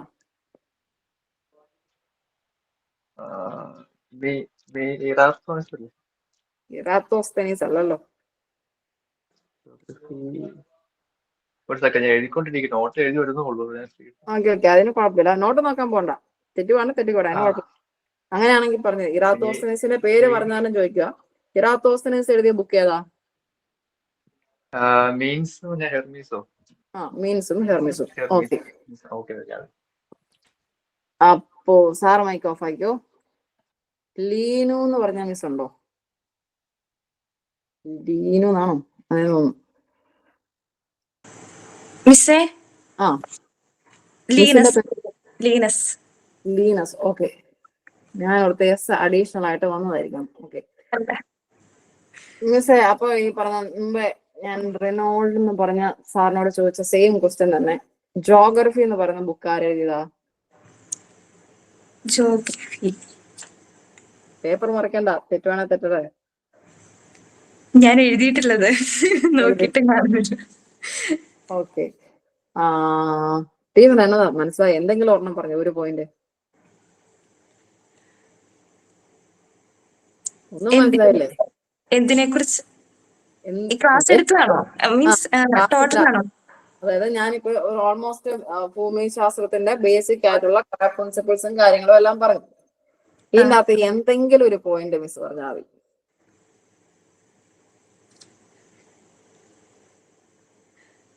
ഒന്നും അറിയത്തില്ലേ? അങ്ങനെയല്ല, ഭൂമിശാസ്ത്രത്തിന്റെ പിതാവ് എന്ന് പറയുന്നത് ടോളമി. ഓക്കെ, ഇപ്പം പറഞ്ഞു നിർത്തിയ പോയിന്റുകളൊന്നും അറിയത്തില്ല. എല്ലാരും ടോളമിയിലും തെയിൽസിലും മാത്രമാണല്ലോ പിടിക്കുന്നത്. സ്പീഡ് കൂടുതൽ വല്ലതും ഉണ്ടോ പറഞ്ഞു പോകുമ്പോ? ഇല്ല, ആക്ച്വലി ആദ്യത്തെ സ്ലൈഡ് ശരിക്കും ഞാൻ എഴുതിയെടുത്തിട്ടില്ല കേട്ടോ. അതൊന്നും കിട്ടിയിട്ടില്ല. അന്ന് സ്ക്രീൻഷോട്ടും എടുത്തില്ല. അത് വേറെ കാര്യം. ഓക്കെ, ഞാൻ ഇതെല്ലാം നേരത്തെ പറഞ്ഞാൽ നിങ്ങൾ സ്ക്രീൻഷോട്ട് എടുക്കണം. സ്പീഡ് കൂടിയാ പറയാം, പ്രശ്നം ഉണ്ടെങ്കിൽ പറയണം. ഓരോ സ്ലൈഡും കഴിയുമ്പോൾ ഞാൻ ഇതെല്ലാം ചോദിച്ചിട്ടുണ്ട്. ഹലോ മിസ്സേ, ഒരു കാര്യം ചോദിച്ചോട്ടെ?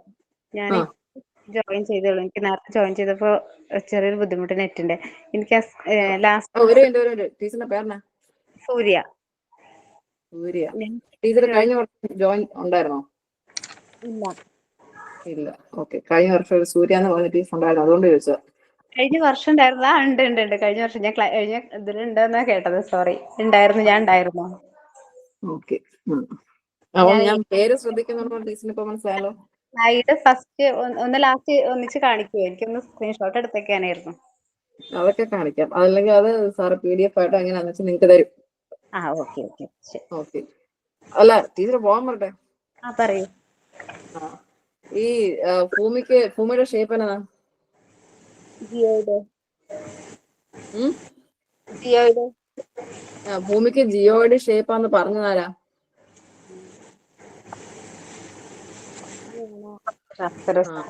അവിടെ വേണ്ട ഇനി വെറുതെ ഈ റാത്തോസ്തിനെ ഒന്നും പിടിക്കാൻ പോണ്ട. ഐസക് ന്യൂട്ടൻ ആണ് ഭൂമിക്ക് ജിയോ ഷേപ്പാന്ന് പറഞ്ഞത്. ക്ലാസ് ശ്രദ്ധിച്ചിരിക്കുക. അല്ല ക്ലാസ് ശ്രദ്ധിക്കാനല്ല, ഞാൻ ഈ ക്ലാസ് ക്വസ്റ്റ്യൻ ചോദിച്ച ഒരു സാറിനോട് ഇപ്പൊ ഒരാളോട് മുൻപ് സാറിനോട് ക്വസ്റ്റ്യൻ ചോദിച്ചില്ലേ, സമയത്താണ് ഞാൻ ജോയിൻ ചെയ്യുന്നത്. അതുകൊണ്ടാണ് മിസ്സിനോട് ഞാൻ ഇത് സ്ക്രീൻഷോട്ട് എടുക്കാന് അതിന്റെ കാണിച്ചു തരുമെന്ന് ചോദിച്ചത്. അപ്പോഴാണ് ഞാൻ ജോയിൻ ചെയ്യുന്നത്. ക്ലാസ്സിന്റെ ഒന്നും ഞാൻ കേട്ടിട്ടില്ല. ഓക്കെ ഞാൻ ഇപ്പം ജസ്റ്റ് ആയതേ ഉള്ളൂ, 7 സ്ലൈഡേ ആയിട്ടുള്ളൂ. അത് കുഴപ്പമില്ല. ഞാൻ ആ ക്വസ്റ്റ്യൻ ആ സാറിനോട് ചോദിക്കുന്ന സമയത്താണ് ഞാൻ ജോയിൻ ചെയ്യുന്നത്. അതുകൊണ്ടാണ് മിസ്സിനോട് ഞാൻ സ്ലൈഡ് കാണിക്കുമെന്ന് ചോദിച്ചേ. ഓക്കെ, അപ്പോ ടീച്ചർ മൈക്ക് ഓഫ് ആക്കിയോ. ആതിര എന്ന് പറഞ്ഞ ടീച്ചർ ഉണ്ടോ? Yes miss. ഓക്കെ, ജിയോയിഡ് എന്ന് വെച്ചാൽ അത് എന്ത് ഷേപ്പാ? ധ്രുവപ്രദേശത്തെ അല്പം പരന്നതും മധ്യഭാഗം ചെറുതായി വീർത്തതുമായ ഗോളാകൃതി. നോട്ട് അതേപടി പഠിച്ചു വെച്ചേക്കാണോ? അതേ എഴുതി നോക്കി വായിച്ചതാണോ? അല്ല ടീച്ചറെ, ഒരു ഓർമ്മയുണ്ട്. ഓക്കെ ഇനി അപ്പൊ ഇത്രയും നേരം പറഞ്ഞിട്ടുള്ള ബേസിക് പ്രിൻസിപ്പിളുമായി ബന്ധപ്പെട്ട് എന്തെങ്കിലും ഡൗട്ട്സോ കാര്യങ്ങളോ ഉണ്ടോ? ഇല്ല. ഓക്കെ, കാരണം ഞാൻ ഇനി അടുത്ത ടോപ്പിക്കിലോട്ട് കയറുകയാണ്. ഡൗട്ട് എന്തെങ്കിലും ഉണ്ടെങ്കിൽ ഇപ്പം ചോദിച്ചോണം. ഓക്കെ, ഇനി നമ്മൾ അക്ഷാംശവും രേഖാംശവുമായി ബന്ധപ്പെട്ടിട്ടുള്ള കാര്യങ്ങളാണ് പറയാ. കൃത്യമായിട്ട് ഓർത്ത് വെച്ചോണം. അക്ഷാംശം എന്ത്, രേഖാംശം എന്ത് തുടങ്ങിയ കാര്യങ്ങൾ. കാരണം നമ്മൾ മാർക്ക് പോകുന്ന മറ്റൊരു മേഖലയാണ് അക്ഷാംശവും രേഖാംശവും. അക്ഷാംശ രേഖകൾ എന്ന് പറയുന്നത് ഭൂമിയുടെ കേന്ദ്രത്തിൽ നിന്ന് ഭൗമോപരിതലത്തിലെ ഓരോ ബിന്ദുവിലേക്കുമുള്ള കോണീയ അകലത്തിനെയാണ് അകലം വെച്ചിട്ടാണ് അക്ഷാംശ രേഖകൾ എന്ന് പറയുന്നത്. അതുപോലെ ഈ അക്ഷാംശ രേഖകൾ നമ്മൾ വരയ്ക്കുന്നത് ഭൗമോപരിതലത്തിൽ കിഴക്ക് പടിഞ്ഞാറ് ദിശയിലാണ് വരയ്ക്കുക. കിഴക്ക് പടിഞ്ഞാറ് ദിശയിലാണ് ഈ പറയുന്ന അക്ഷാംശ രേഖകൾ വരയ്ക്കുക. അതുപോലെ അക്ഷാംശ രേഖകൾ നമ്മൾ യൂസ് ചെയ്യുന്നത് സ്ഥാനനിർണയം, ദിശ, കാലാവസ്ഥ തുടങ്ങിയ കാര്യങ്ങൾക്ക് വേണ്ടിയാണ് അക്ഷാംശ രേഖകൾ നമ്മൾ യൂസ് ചെയ്യുക. ഏറ്റവും വലിയ അക്ഷാംശ രേഖയാണ് ഭൂമധ്യരേഖ. അപ്പൊ അക്ഷാംശ രേഖയുടെ ഷേപ്പ് എങ്ങനെയായിരിക്കും? അതായത് ഭൂമിക്ക് റൗണ്ട് ആയിട്ട് വരുന്നത്, ആ ഒരു ഷേപ്പാണ് അക്ഷാംശ രേഖയ്ക്കുള്ളത്. അത്തരത്തിലുള്ള അക്ഷാംശ രേഖ എന്ന് പറയുന്നത് സ്ഥാനനിർണയത്തിനും ദിശയ്ക്കും കാലാവസ്ഥയ്ക്കുമാണ് ഉപയോഗിക്കുന്നത്. നമ്മൾ കൃത്യമായിട്ട് ഓർത്തിരിക്കണം. അത് വളരെ ഇമ്പോർട്ടന്റ് ആണ്. അതുപോലെ എങ്ങനെയാണ് വരയ്ക്കുന്നത് എന്നുള്ളതും ചോദിക്കാറുണ്ട്. ഏറ്റവും വലിയ അക്ഷാംശ രേഖ ഏതാണെന്നും ചോദിക്കാറുണ്ട്. അപ്പോൾ അതെല്ലാം ഈ പറയുന്ന നമ്മുടെ അക്ഷാംശ രേഖകളുമായി ബന്ധപ്പെട്ടുള്ള മെയിൻ പോയിന്റുകളാണ്. അതുപോലെ ഈ 2 അക്ഷാംശ രേഖകൾ, അതായത് ഇങ്ങനെ പോകുന്ന 2 അക്ഷാംശ രേഖകൾ തമ്മിലുള്ള ഈ അകലം എന്ന് പറയുന്നത് 111 കിലോമീറ്റർ ആണ്. 111 കിലോമീറ്റർ ആണ് അടുത്തടുത്തുള്ള 2 അക്ഷാംശ രേഖകൾ തമ്മിലുള്ള അകലം എന്ന് പറയുന്നത്. മൊത്തം 180 അക്ഷാംശ രേഖകളാണത്. അപ്പൊ നമ്മൾ 181 എന്ന് ചോദിക്കുമ്പോൾ അത് ഭൂമധ്യരേഖയും കൂടെ ഉൾപ്പെടുത്തിയിട്ടാണ് വരിക. ഭൂമധ്യരേഖയാണ് ഏറ്റവും വലിയ അക്ഷാംശ രേഖ. ഭൂമധ്യരേഖയുടെ അളവെന്ന് പറയുന്നത് 0 ഡിഗ്രി ആണെന്നുള്ള ഓർമ്മിച്ച് വെക്കുക. ഈ ഭൂമധ്യരേഖയാണ് സദേൺ ഹെമിസ്ഫിയറിനും നോർത്ത് ഭൂമിയെ 2ആയിട്ട് വിഭജിക്കുന്നത്. ലോങ്ങിറ്റുള്ള വയസ്സ്, അതായത് അക്ഷാംശത്തെ വെച്ച് നോക്കുകയാണെന്നുണ്ടെങ്കിൽ ഭൂമിയെ 2ആയിട്ട് വിഭജിക്കുന്നത് ഈ പറയുന്ന ഭൂമധ്യരേഖയാണ്. ഭൂമധ്യരേഖയുടെ അളവ് 0 ഡിഗ്രി ആണെന്നുള്ള ഓർമ്മിച്ച് വെക്കണം. പലപ്പോഴും ചോദിച്ചിട്ടുള്ളതാണ് ഇക്വേറ്ററിന്റെ ഡിഗ്രി എത്ര എന്ന് ചോദിക്കാറുണ്ട്. അപ്പം ഭൂമധ്യരേഖയോടൊപ്പം തന്നെ ഇക്വേറ്റർ എന്നുള്ള പേര് കൂടി ഓർമ്മിച്ച് വെക്കണം. ചില വർഷങ്ങളിലെ ക്വസ്റ്റ്യനില് ഇക്വേറ്റർ എന്ന് തന്നെ വരാറുണ്ട്. ഓർമ്മിക്കുക, അക്ഷാംശ രേഖകളുമായി ബന്ധപ്പെട്ട് നോക്കുമ്പോൾ കിഴക്ക് പടിഞ്ഞാറ് ദിശയിലാണ് അക്ഷാംശ രേഖ വരയ്ക്കുക. അക്ഷാംശ രേഖകൾ നമ്മൾ ഉപയോഗിക്കുന്നത് സ്ഥാനനിർണയം, ദിശ, കാലാവസ്ഥ എന്നിവയ്ക്ക് വേണ്ടിയാണ് നമ്മൾ ഉപയോഗിക്കുക. ഏറ്റവും വലിയ അക്ഷാംശ രേഖ എന്ന് പറയുന്നത് ഭൂമധ്യരേഖയാണ്. അതുപോലെ അടുത്തടുത്തുള്ള 2 അക്ഷാംശ രേഖകൾ തമ്മിലുള്ള അകലം എന്ന് പറയുന്നത് 111 കിലോമീറ്റർ ആണ്. അതുപോലെ മൊത്തം എത്ര എണ്ണം ഉണ്ടെന്ന് ചോദിച്ചിട്ടുണ്ടെങ്കിൽ 180. അതുപോലെ ഈ പറയുന്ന ഭൂമധ്യരേഖയും കൂടെ ഉൾപ്പെടുത്തിയിട്ടുള്ളതാണ് എന്നുണ്ടെങ്കിൽ അത് 181 വരും. ഇതിൽ 2 എണ്ണം കൂടെ ഒരുമിച്ച് വരികയാണ്. നിങ്ങൾ ഇനി ഉടനെ ചോദിക്കാൻ പോകുന്ന ക്വസ്റ്റ്യൻ ആയിരിക്കും. അപ്പം ഓപ്ഷനിൽ 180, 181 എന്ന് വന്നിട്ടുണ്ടെങ്കിൽ ഞങ്ങൾ എന്ത് ഉത്തരം എഴുതും എന്ന് ചോദിച്ചു കഴിഞ്ഞിട്ടുണ്ടെങ്കിൽ പിന്നീട് ആ ക്വസ്റ്റ്യൻ ക്യാൻസൽ ആയി പോവുള്ളൂ. കാരണം കൃത്യമായിട്ട് ഒന്നുകിൽ അതിൻ്റെ അകത്ത് പറഞ്ഞിട്ടുണ്ടാവും ഭൂമധ്യരേഖ ഉൾപ്പെടെ എന്ന് ചോദിച്ചിട്ടുണ്ടെങ്കിൽ 181 എഴുതുക. അക്ഷാംശ രേഖകൾ എത്ര എന്ന് ചോദിച്ചിട്ടുണ്ടെങ്കിൽ 181 എഴുതുക. ഓക്കെ, അടുത്തത് രേഖാംശ രേഖകളുമായി ബന്ധപ്പെട്ട് പറയുകയാണെങ്കിൽ മാനക രേഖാംശത്തിന് ഇരുവശവും കിഴക്ക് പടിഞ്ഞാറുള്ള കോണീയ അകലത്തിനെ വെച്ചിട്ടാണ് രേഖാംശ രേഖകൾ വരയ്ക്കുക. ഈ രേഖാംശ രേഖകളുടെ ഉപയോഗം എന്ന് പറയുന്നത് സമയം നിർണ്ണയിക്കാൻ വേണ്ടിയാണ്. സമയം നിർണ്ണയിക്കാൻ വേണ്ടിയാണ് രേഖാംശ രേഖകൾ ഉപയോഗിക്കുക എന്നുള്ളത് ഓർമ്മിക്കുക. ഇപ്പൊ ഈ രണ്ട് ലൈനുകളുടെയും അക്ഷാംശ രേഖയുടെയും രേഖാംശ രേഖയുടെയും ഉപയോഗവുമായി ബന്ധപ്പെട്ടിട്ട് ചോദ്യങ്ങൾ വരാറുണ്ട്. അപ്പൊ ഓർമ്മിക്കുക, അക്ഷാംശ രേഖ എന്ന് പറയുന്നത് സ്ഥാന നിർണയത്തിനും കാലാവസ്ഥയ്ക്കും വേണ്ടിയാണ് യൂസ് ചെയ്യുന്നത് എന്നുണ്ടെങ്കിൽ രേഖാംശ രേഖ എന്ന് പറയുന്നത് സ്ഥാന നിർണയിക്കുന്നതിന് വേണ്ടിയാണ് യൂസ് ചെയ്യുക. സ്ഥാന നിർണയത്തിനാണ് രേഖാംശ രേഖകൾ യൂസ് ചെയ്യുന്നത് എന്നുള്ള കൃത്യമായിട്ട് ഓർത്തിരിക്കണം, മാറിപ്പോകരുത്. നമുക്ക് സമയം നിർണ്ണയിക്കാനല്ലേ? സമയം നിർണ്ണയിക്കാനാണ് രേഖാംശ രേഖകൾ ഉപയോഗിക്കുന്നത്. ഞാൻ കുറച്ച് വെള്ളം കുടിക്കാൻ പോയ സമയത്ത് മാറിപ്പോയതാ. ഓക്കെ, അതുപോലെ ഇതിൻ്റെ അകത്തും ഒരു 0 ഡിഗ്രി ലൈൻ ഉണ്ട്. ആ 0 ഡിഗ്രി ലൈൻ ഏതായിരിക്കും? രേഖാംശ രേഖയില് ഒരു 0 ഡിഗ്രി ലൈൻ ഉണ്ട്. ഗ്രീനിച്ച് രേഖ. ഗ്രീനിച്ച് രേഖ അഥവാ പ്രൈം മെറീഡിയൻ ലൈൻ ആണ് 0 ഡിഗ്രി രേഖാംശ രേഖ എന്നറിയപ്പെടുന്നത്. അതൊന്ന് ഓർമ്മിച്ച് വെച്ചോളൂ, ഞാൻ അത് ഇതിൽ ടൈപ്പ് ചെയ്യാനായിട്ട് പറ്റിയില്ല. ഇപ്പൊ 0 ഡിഗ്രി രേഖാംശ രേഖ എന്നറിയപ്പെടുന്നത് ഗ്രീനിച്ച് രേഖ അഥവാ പ്രൈം മെറീഡിയൻ ലൈൻ ആണ്. ഈ പറയുന്ന പ്രൈം മെറീഡിയൻ ലൈൻ അഥവാ ഗ്രീനിച്ച് മേഖലയിലെ പ്രാദേശിക സമയം എന്ന് പറഞ്ഞ് അറിയപ്പെടുന്ന ഗ്രീനിച്ച് സമയം എന്ന പേരിലാണ് അറിയപ്പെടുന്നത്. ലണ്ടനിലെ ഗ്രീനിച്ച് ആണ് ഇതിലൂടെ കടന്നു പോകുന്നത് കൊണ്ടാണ് ആ രേഖനെ ഗ്രീനിച്ച് രേഖ എന്ന് നമ്മൾ വിളിക്കുകയും ചെയ്യുന്നത്. ഒന്നുകൂടെ പറയാം, മാനക രേഖാംശത്തിന് ഇരുവശവും കിഴക്ക് പടിഞ്ഞാറുള്ള കോണീയ അകലത്തിനെ വെച്ചിട്ടാണ് രേഖാംശ രേഖ നമ്മൾ വരയ്ക്കുക. അതിന്റെ ഉപയോഗം എന്ന് പറയുന്നത് സമയം നിർണ്ണയിക്കാനാണ്. അതായത് ഉത്തര ധ്രുവത്തെയും ദക്ഷിണ ധ്രുവത്തെയും യോജിപ്പിച്ച് വരയ്ക്കുന്ന ലൈനാണ് ഈ പറയുന്ന രേഖാംശ രേഖകൾ എന്ന് പറയുന്നത്. അതുപോലെ 0 ഡിഗ്രി രേഖാംശ രേഖയ്ക്ക് എക്സാമ്പിൾ ആണ് ഗ്രീനിച്ച് രേഖയെ അല്ലെങ്കിൽ പ്രൈം മെറീഡിയൻ എന്നുള്ളതായിരിക്കും ചിലപ്പം പേര് വരിക. ഈ പറയുന്ന ഗ്രീനിച്ച് രേഖ എന്ന് പറയുന്നത് ലണ്ടനിലെ ഗ്രീനിച്ചിലൂടെ ലൈൻ കടന്നു പോകുന്നത് കൊണ്ടാണ് അതിനെ ഗ്രീനിച്ച് രേഖ എന്ന് നമ്മൾ വിളിക്കുന്നത്. അതുപോലെ അവിടുത്തെ പ്രാദേശിക സമയം അറിയപ്പെടുന്ന ഗ്രീനിച്ച് സമയം എന്ന പേരിലാണ് അറിയപ്പെടുന്നത് എന്നുകൂടി ഓർമ്മിച്ചു വെക്കുക. അതുപോലെ ഇവിടെ രേഖാംശ രേഖകൾ മൊത്തം എത്ര എണ്ണം ഉണ്ടെന്ന് ചോദിച്ചിട്ടുണ്ടെങ്കിൽ 360 എണ്ണമാണുള്ളത്. 360 എണ്ണമാണ് എന്തുള്ളത്? രേഖാംശ രേഖ ഉള്ളത്. അക്ഷാംശ രേഖ എത്ര എണ്ണമായിരുന്നു ഉണ്ടായിരുന്നേ? 181. അതായത് ഭൂമധ്യരേഖയും കൂടെ ഉൾപ്പെടുത്തി 181 അല്ലെങ്കിൽ 180 ആണ് ഉള്ളത്. രേഖാംശ രേഖ എന്ന് പറഞ്ഞാൽ മൊത്തം ഉള്ളത് 360 എണ്ണമാണ് ഉള്ളത് എന്നുള്ളത് ഓർമ്മിക്കുക. ഈ പറയുന്ന രേഖാംശ രേഖയാണ് രാജ്യങ്ങളെ പാശ്ചാത്യമെന്നും പൗരസ്ത്യമെന്നും രണ്ടായിട്ട് വേർതിരിച്ചിട്ടുള്ളത്. പാശ്ചാത്യ രാജ്യമെന്നും പൗരസ്ത്യ രാജ്യമെന്നും നമ്മുടെ രാജ്യങ്ങളെ വേർതിരിച്ചിട്ടുള്ളത് ഈ പറയുന്ന രേഖാംശ രേഖയാണെന്നുള്ളത് ഓർമ്മിച്ചു വെക്കണം. ഇത്രയും കാര്യങ്ങൾ ഓക്കെ ആയോ? ടീച്ചറെ ഒരു ഡൗട്ട്, ഈ മാനക രേഖാംശം എന്ന് പറഞ്ഞാൽ എന്താ?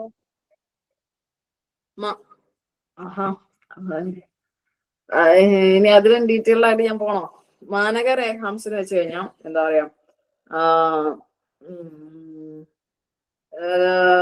അതായത് നോർത്ത് പോൾ തൊട്ട് സൗത്ത് പോൾ വരെയുള്ള ഒരു സാങ്കല്പിക ലൈനിലാണ് മാനക രേഖാംശം എന്ന് പറയുക. അതായത് ഒരു സാങ്കല്പിക ലൈന്, ആ ഒരു സാങ്കല്പിക ലൈനെ വെച്ചിട്ടാണ് നമ്മൾ ഈ പറയുന്ന രേഖാംശ രേഖകൾ ബേസ് എന്ന് പറയുന്നത്. അതായത് പ്രൈം മെറീഡിയൻ പോലെ ഒരു ബേസ് എന്ന് പറയുന്നതാണ് ഈ പറയുന്ന മാനക രേഖാംശ രേഖ എന്ന് പറയുന്നത്. അതിനെ ബേസ് ചെയ്തിട്ടാണ് നമ്മൾ രേഖാംശ രേഖകൾ വരയ്ക്കുക.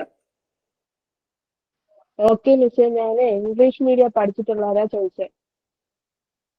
ഓക്കെ. Teacher category 3 എഴുതുന്നുണ്ടോ? ഇല്ല. വൈ? ഞാൻ B.Ed അല്ല ടീച്ചറെ, DLED ആണ്. ഞാൻ സ്കൂളിൽ പഠിച്ചിട്ടുള്ളത് ഇംഗ്ലീഷ് മീഡിയത്തില്. അപ്പൊ എനിക്ക് ഇതിന്റെ മലയാളം കറക്റ്റ് കിട്ടുന്നില്ല. ഓക്കെ. ടീച്ചർ ഇംഗ്ലീഷ് മീഡിയം ആണെന്ന് പറഞ്ഞുകൊണ്ടാണ് ഞാൻ എടുത്ത് ചോദിച്ചത് കാറ്റഗറി 3 എഴുതുന്നുണ്ടോ എന്നുള്ളത്. ഓക്കെ. അതുപോലെ ഈ ഗ്രീനിച്ച് രേഖയ്ക്ക് അല്ലെങ്കിൽ ഗ്രീനിച്ചിന് 1 ഡിഗ്രി, അതായത് 1 ഡിഗ്രി കിഴക്കും 1 ഡിഗ്രി പടിഞ്ഞാറും സ്ഥിതി ചെയ്യുന്ന സ്ഥലങ്ങൾ തമ്മിൽ സമയ വ്യത്യാസം എന്ന് പറയുന്നത് 8 മിനിറ്റ് ആണ് വരിക. 8 മിനിറ്റ് സമയ വ്യത്യാസമാണ് ഗ്രീനിച്ച് രേഖ. ഗ്രീനിച്ച് രേഖയുടെ അളവ് എത്രയാ?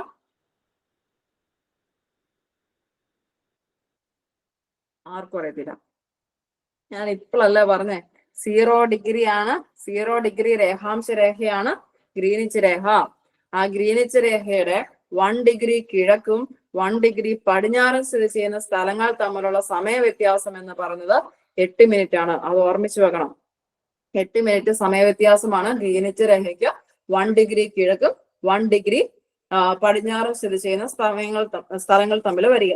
അങ്ങനെയാണെന്നുണ്ടെങ്കിൽ നമ്മുടെ ഇന്ത്യൻ സ്റ്റാൻഡേർഡ് സമയവും ഗ്രീനിച്ച് സമയവും തമ്മിലുള്ള വ്യത്യാസം എത്രയാ വരിക?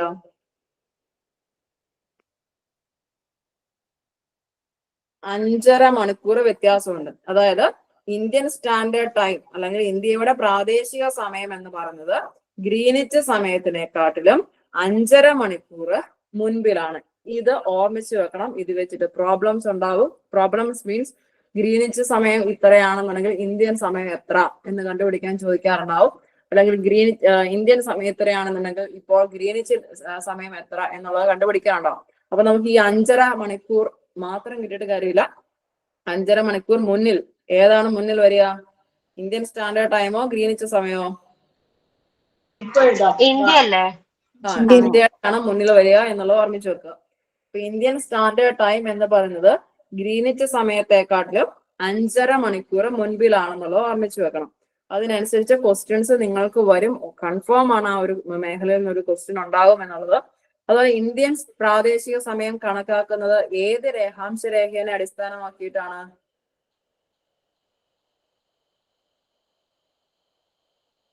അങ്ങനെ മിസ് ഒന്നും കൂടി പറയോ? ഏതാ പറയണ്ടേ? ഇപ്പൊ പറഞ്ഞില്ലേ മിസ്, ക്വസ്റ്റ്യൻ ചോദിച്ചില്ലേ, ഒന്ന് പറയോ? ഇന്ത്യൻ പ്രാദേശിക സമയം കണക്കാക്കുന്നത് ഏത് രേഖാംശ രേഖയെ അടിസ്ഥാനപ്പെടുത്തിയിട്ടാണ്? ടീച്ചർ ഉത്തരം പറയാൻ വേണ്ടിയാണ്, ക്വസ്റ്റ്യൻ എഴുതി എടുക്കാൻ വേണ്ടിയാണ് ചോദിച്ചേ. അല്ല, എനിക്ക് കട്ടായിട്ട് റേഞ്ചിന്റെ പ്രശ്നമുണ്ട്. അപ്പൊ കട്ടായിട്ടാ കേൾക്കുന്നത്. അപ്പൊ അതുകൊണ്ടാണ് ഞാൻ ചെറിയത് ചോദിക്കുന്നത്. എന്നാ ടീച്ചർ ഉത്തരം പറഞ്ഞേ. ഗ്രീനിഷ് രേഖന്റെ ഞാനിപ്പോ എന്നതാ ചോദിച്ചേ? അതായത് ഇന്ത്യൻ പ്രാദേശിക സമയം, അതായത് നമ്മൾ കുറച്ചു മുമ്പല്ല പറഞ്ഞേ, ഓരോ പ്രദേശത്തെയും അടിസ്ഥാനമാക്കിയിട്ട് അവർക്ക് ഒരു പ്രാദേശിക സമയം ഉണ്ടാവും അല്ലെ? ഗ്രീനിച്ച് സമയവും ഇന്ത്യൻ സമയവും വ്യത്യസ്തമായിട്ടാണ് നിൽക്കുന്നത്. 5.5 മണിക്കൂർ മുൻപിലാണ് ഇന്ത്യൻ സമയം നിൽക്കുക. ദാറ്റ് മീൻസ് ഇന്ത്യയിലെ സമയം നിശ്ചയിക്കുന്ന, ഇന്ത്യക്ക് അതിൻ്റെതായുള്ള ഒരു പ്രാദേശിക സമയം നിശ്ചയിക്കുന്ന ഒരു ലൈൻ ഉണ്ട്. ആ ലൈൻ ഏതാണ് എന്നാണ് ഞാൻ ചോദിച്ചത്. അതായത് ഒരു രേഖാംശ രേഖയുണ്ട്. അതേതാ? 82 ആൻഡ് കൊച്ചുണ്ടെങ്കിൽ കുഴപ്പമില്ല, മൈക്ക് ഓഫ് ആക്കിയോ. 82.5 ഡിഗ്രി കിഴക്ക് രേഖാംശ രേഖയാണ് ഇന്ത്യയുടെ പ്രാദേശിക സമയം നിശ്ചയിക്കുന്നത്. 82.5 ഡിഗ്രി ഈസ്റ്റ് കിഴക്ക് രേഖാംശ രേഖയാണ് ഇന്ത്യൻ പ്രാദേശിക സമയം കണക്കാക്കുന്ന രേഖാംശ രേഖ എന്നുള്ളത് ഓർമ്മിച്ചു വെക്കുക. ഗ്രീനിച്ച് സമയമല്ല ഇന്ത്യയുടെ പ്രാദേശിക സമയം നിശ്ചയിക്കുന്നത്. ഇന്ത്യയുടെ പ്രാദേശിക സമയം നിശ്ചയിക്കുന്നത് 82.5 ഡിഗ്രി ഈസ്റ്റ് രേഖാംശ രേഖയാണ്. ഈ പറയുന്ന രേഖാംശ രേഖ കടന്നു പോകുന്ന ഇന്ത്യൻ സംസ്ഥാനങ്ങൾ ഏതൊക്കെയാണെന്നുള്ള അറിയാവോ? ഉത്തർപ്രദേശ് ഉണ്ട്, മധ്യപ്രദേശ് ഉണ്ട്, ഛത്തീസ്ഗഡ്, അലഹബാദ്, ആന്ധ്രാപ്രദേശ്. ആഹാ, അലഹബാദ് ഒരു സംസ്ഥാനമാണ്. ഓക്കെ. ഉത്തർപ്രദേശ്, മധ്യപ്രദേശ്, ഛത്തീസ്ഗഡ്, ഒഡീഷ, ആന്ധ്രാപ്രദേശ്, തെലങ്കാന എന്നീ സംസ്ഥാനങ്ങളിലൂടെയാണ് ഈ പറയുന്ന 82.5 ഡിഗ്രി കിഴക്ക് രേഖാംശ രേഖ കടന്നു പോകുന്ന സ്റ്റേറ്റുകൾ എന്നുള്ളത് ഓർമ്മിച്ചു വെക്കുക. അത് അങ്ങനെ പോകുമ്പോൾ നമ്മൾ നോക്കേണ്ട മറ്റൊന്നെന്ന് പറയുന്നത് ഇന്ത്യയുടെ മധ്യഭാഗത്തോടു കൂടി ഒരു രേഖാംശ രേഖ കടന്നു പോകുന്നുണ്ട്. ആ രേഖാംശ രേഖ ഏതാ?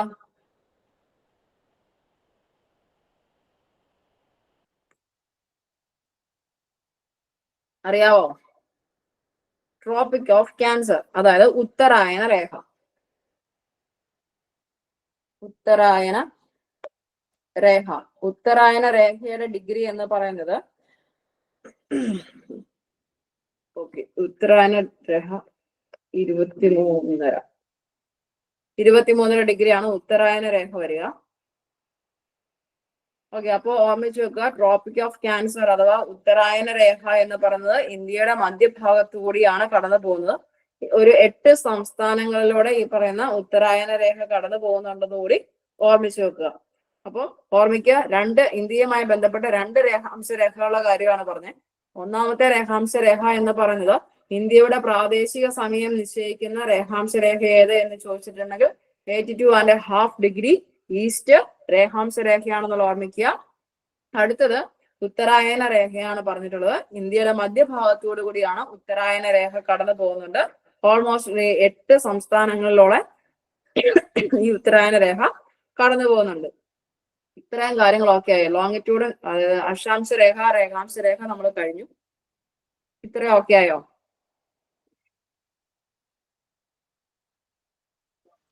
ടീച്ചറെ, ആ ഉത്തർപ്രദേശ്, മധ്യപ്രദേശ്, ഛത്തീസ്ഗഡ് അത് കഴിഞ്ഞിട്ട് ഉള്ള സംസ്ഥാനത്തിന്റെ പേരും കൂടെ ഒന്ന് പറയാമോ? ടീച്ചർ ചോദിച്ചത് മറ്റേ പ്രാദേശിക സമയം കണക്കാക്കുന്ന 82.5 ഡിഗ്രിയുടെ കാര്യമല്ലേ ചോദിച്ചേ? അതെ അതെ. Okay, Odisha, Andhra Pradesh, Telangana just touch ചെയ്ത് പോകുന്നേ ഉള്ളൂ. നിങ്ങൾക്ക് സ്റ്റേറ്റ്സുകൾ കംപ്ലീറ്റ് പഠിച്ചിരിക്കേണ്ട കാര്യം ഉണ്ടാവുമെന്ന് തോന്നുന്നില്ല, അങ്ങനെ ചോദിച്ചിട്ടില്ല. ഇന്ത്യയുടെ പ്രാദേശിക സമയം കണക്കാക്കുന്ന രേഖ ഏത് എന്നുള്ളത് ചോദിക്കാറുണ്ട്. അത് തന്നെ കൺഫ്യൂസിങ് ഫാക്ട് ആയിട്ട് 23 തരും, ഈ പറയുന്ന 82 തരും. അത് വരുമ്പോൾ ഈ 2 ലൈനുകൾ നമ്മുടെ ഇന്ത്യയിലൂടെ പോകുന്നുണ്ടെന്ന് നമുക്കറിയാം. പക്ഷെ അതിൽ ഏതെന്നുള്ളത് കൺഫേം ചെയ്യാനായിട്ട് നമുക്ക് ബുദ്ധിമുട്ട് വരും. അതുകൊണ്ടാണ് ഈ ഒരു ക്വസ്റ്റ്യൻ വരിക. ഈ 8 സംസ്ഥാനങ്ങളിലും നിങ്ങൾ പറഞ്ഞല്ലേ, അത് മാലദ്വീപ്, ഭൂട്ടാൻ അതാണോ? എന്തോ? ആ 8 സംസ്ഥാനങ്ങളിലൂടെ കടന്നു പോകുന്നുണ്ടെന്ന് പറഞ്ഞില്ലേ, 8 രാജ്യങ്ങളിലൂടെ കടന്നു പോകുന്നു. അത് ഏതൊക്കെയോ ഒന്ന് പറ. അത് ഈ മാലദ്വീപ്, ഭൂട്ടാൻ അത് വരുന്നതാണോ? എന്റെ ഒരു ഡൗട്ട്. അയ്യോ അല്ല, ഇന്ത്യയുടെ മധ്യഭാഗത്തൂടെ കടന്നു പോകുന്ന രേഖയാണ് ഉത്തരായന രേഖ. ആ ഉത്തരായന രേഖ ഇന്ത്യയിലെ ഒരു 8 സംസ്ഥാനങ്ങളിലൂടെ കടന്നു പോകുന്നുണ്ടെന്നാ പറഞ്ഞത്. അതുപോലെ തന്നെ ഒരു പോയിന്റ് കൂടെ പറയാനുണ്ട്, മറന്നുപോയി. ഇന്ത്യയുടെ കിഴക്കും പടിഞ്ഞാറും തമ്മിൽ സമയവ്യത്യാസം ഉണ്ടോ? ഇന്ത്യയുടെ കിഴക്ക് ഏത് സ്റ്റേറ്റ് ആണ്? ഇന്ത്യയുടെ പടിഞ്ഞാറ് ഏത് സ്റ്റേറ്റ് ആണ്?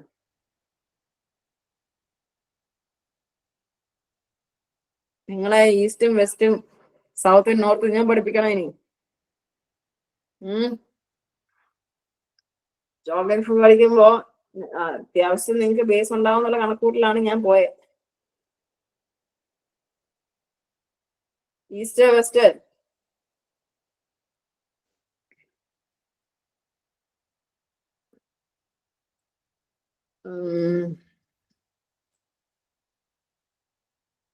പറഞ്ഞേ.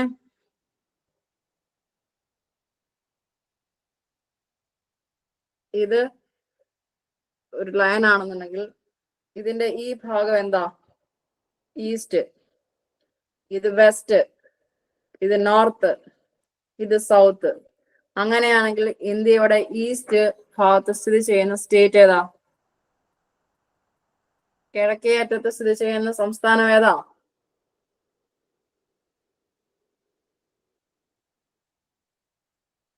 ഇത് ശരിയാവില്ല.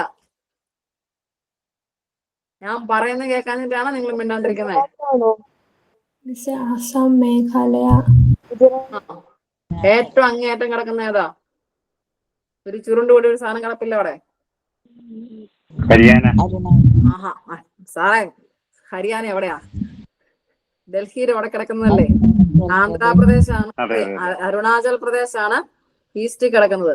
വെസ്റ്റിൽ എന്താ കിടക്കുക? ഗുജറാത്ത് വരും. അപ്പൊ ഈസ്റ്റും വെസ്റ്റും തമ്മിൽ സമയ വ്യത്യാസം ഉണ്ടോ? സമയ വ്യത്യാസം ഉണ്ടോ ഇല്ലയോ? അതിന് മറുപടി ഇല്ല. ഈ രീതി പോയി കഴിഞ്ഞിട്ടുണ്ടെങ്കിൽ എന്റെ സ്വഭാവം മാറും കേട്ടോ. നിങ്ങൾ പൊട്ടത്തിട്ടാണെങ്കിലും പറ. സമയ വ്യത്യാസം ഇല്ല. ഇല്ല ഇല്ല ഇല്ല ഉണ്ട് മിസ്സേ, എത്രയോ നോർമൽ. ഇത് ഏത് ടീച്ചറാ? ജീഷ്മ. ഓക്കെ.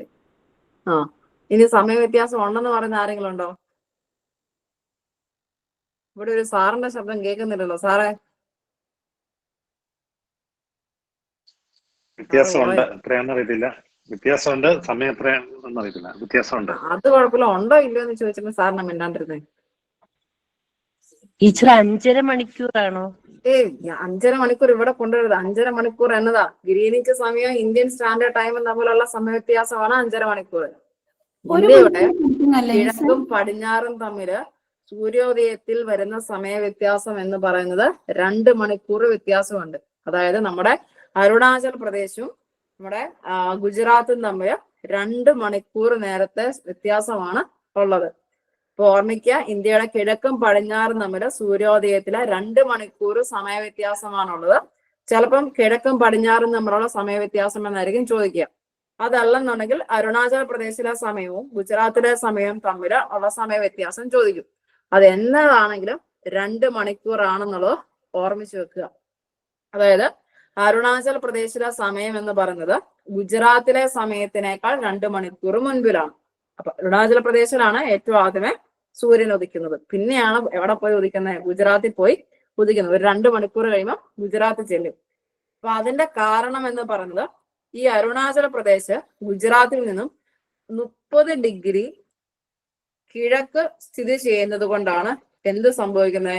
ഈ സൂര്യോദയത്തിൽ അല്ലെങ്കിൽ ഈ ഒരു സമയ വ്യത്യാസത്തിന്റെ കാരണം എന്ന് പറഞ്ഞത് ഇതാണ്. 30 ഡിഗ്രി കിഴക്ക് സ്ഥിതി ചെയ്യുന്നത് കൊണ്ട്. 30 ഡിഗ്രി കിഴക്കാണ് സ്ഥിതി ചെയ്യുന്നത്. രേഖാംശ രേഖയിൽ വെച്ച് നോക്കുമ്പോൾ 30 ഡിഗ്രി കിഴക്ക് സ്ഥിതി ചെയ്യുന്നു എന്നുള്ളത് കൊണ്ടാണ് അരുണാചൽ പ്രദേശില് ഏറ്റവും ആദ്യമേ പോയി സൂര്യൻ ഉദിക്കുകയും പിന്നീട് പോയി ഗുജറാത്തിൽ പോയി സൂര്യൻ ഉദിക്കുകയും ചെയ്യുന്നത്. ഈ സൂര്യൻ പോകുന്നതിന്റെ ടൈം വ്യത്യാസം എന്ന് പറയുന്നത് 2 മണിക്കൂറാണെന്നുള്ളത് ഓർമ്മിച്ചു വെക്കുക. ഓക്കെ ആയോ ഈ കൺസെപ്റ്റ്? ഇനി പോയി 5.5 മണിക്കൂറും 2 മണിക്കൂറും തമ്മിൽ അങ്ങോട്ടും ഇങ്ങോട്ടും മിസ്മാച്ച് ചെയ്യരുത്. 5.5 മണിക്കൂർ എന്ന് പറഞ്ഞാൽ ഇന്ത്യൻ സ്റ്റാൻഡേർഡ് ടൈമും ഗ്രീനിച്ച് സമയവും തമ്മിലുള്ളതാണ്. 2 മണിക്കൂർ എന്ന് പറയുന്നത് ഇന്ത്യയുടെ കിഴക്കും പടിഞ്ഞാറും തമ്മിലുള്ളതാണ്.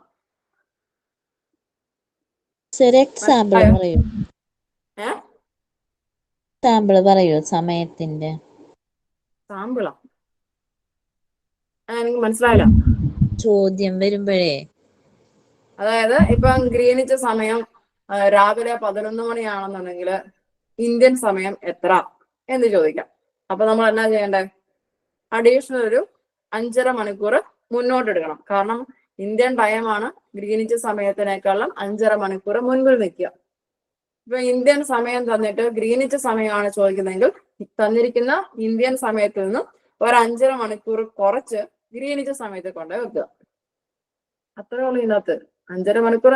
ഇപ്പൊ നമ്മളോട് മാത്സിന്റെ അകത്ത് ഒരു പ്രോബ്ലം ചോദിക്കുകയാണെങ്കിൽ ഒരു 5.5 മണിക്കൂർ വ്യത്യാസം എത്ര എന്ന് ചോദിച്ചാൽ നമ്മൾ കൃത്യമായിട്ട് പറയുമല്ലോ. അതുപോലെ തന്നെയുള്ളൂ ഇത്. അതിനകത്ത് ടെൻഷൻ അടിക്കേണ്ട ആവശ്യമില്ല.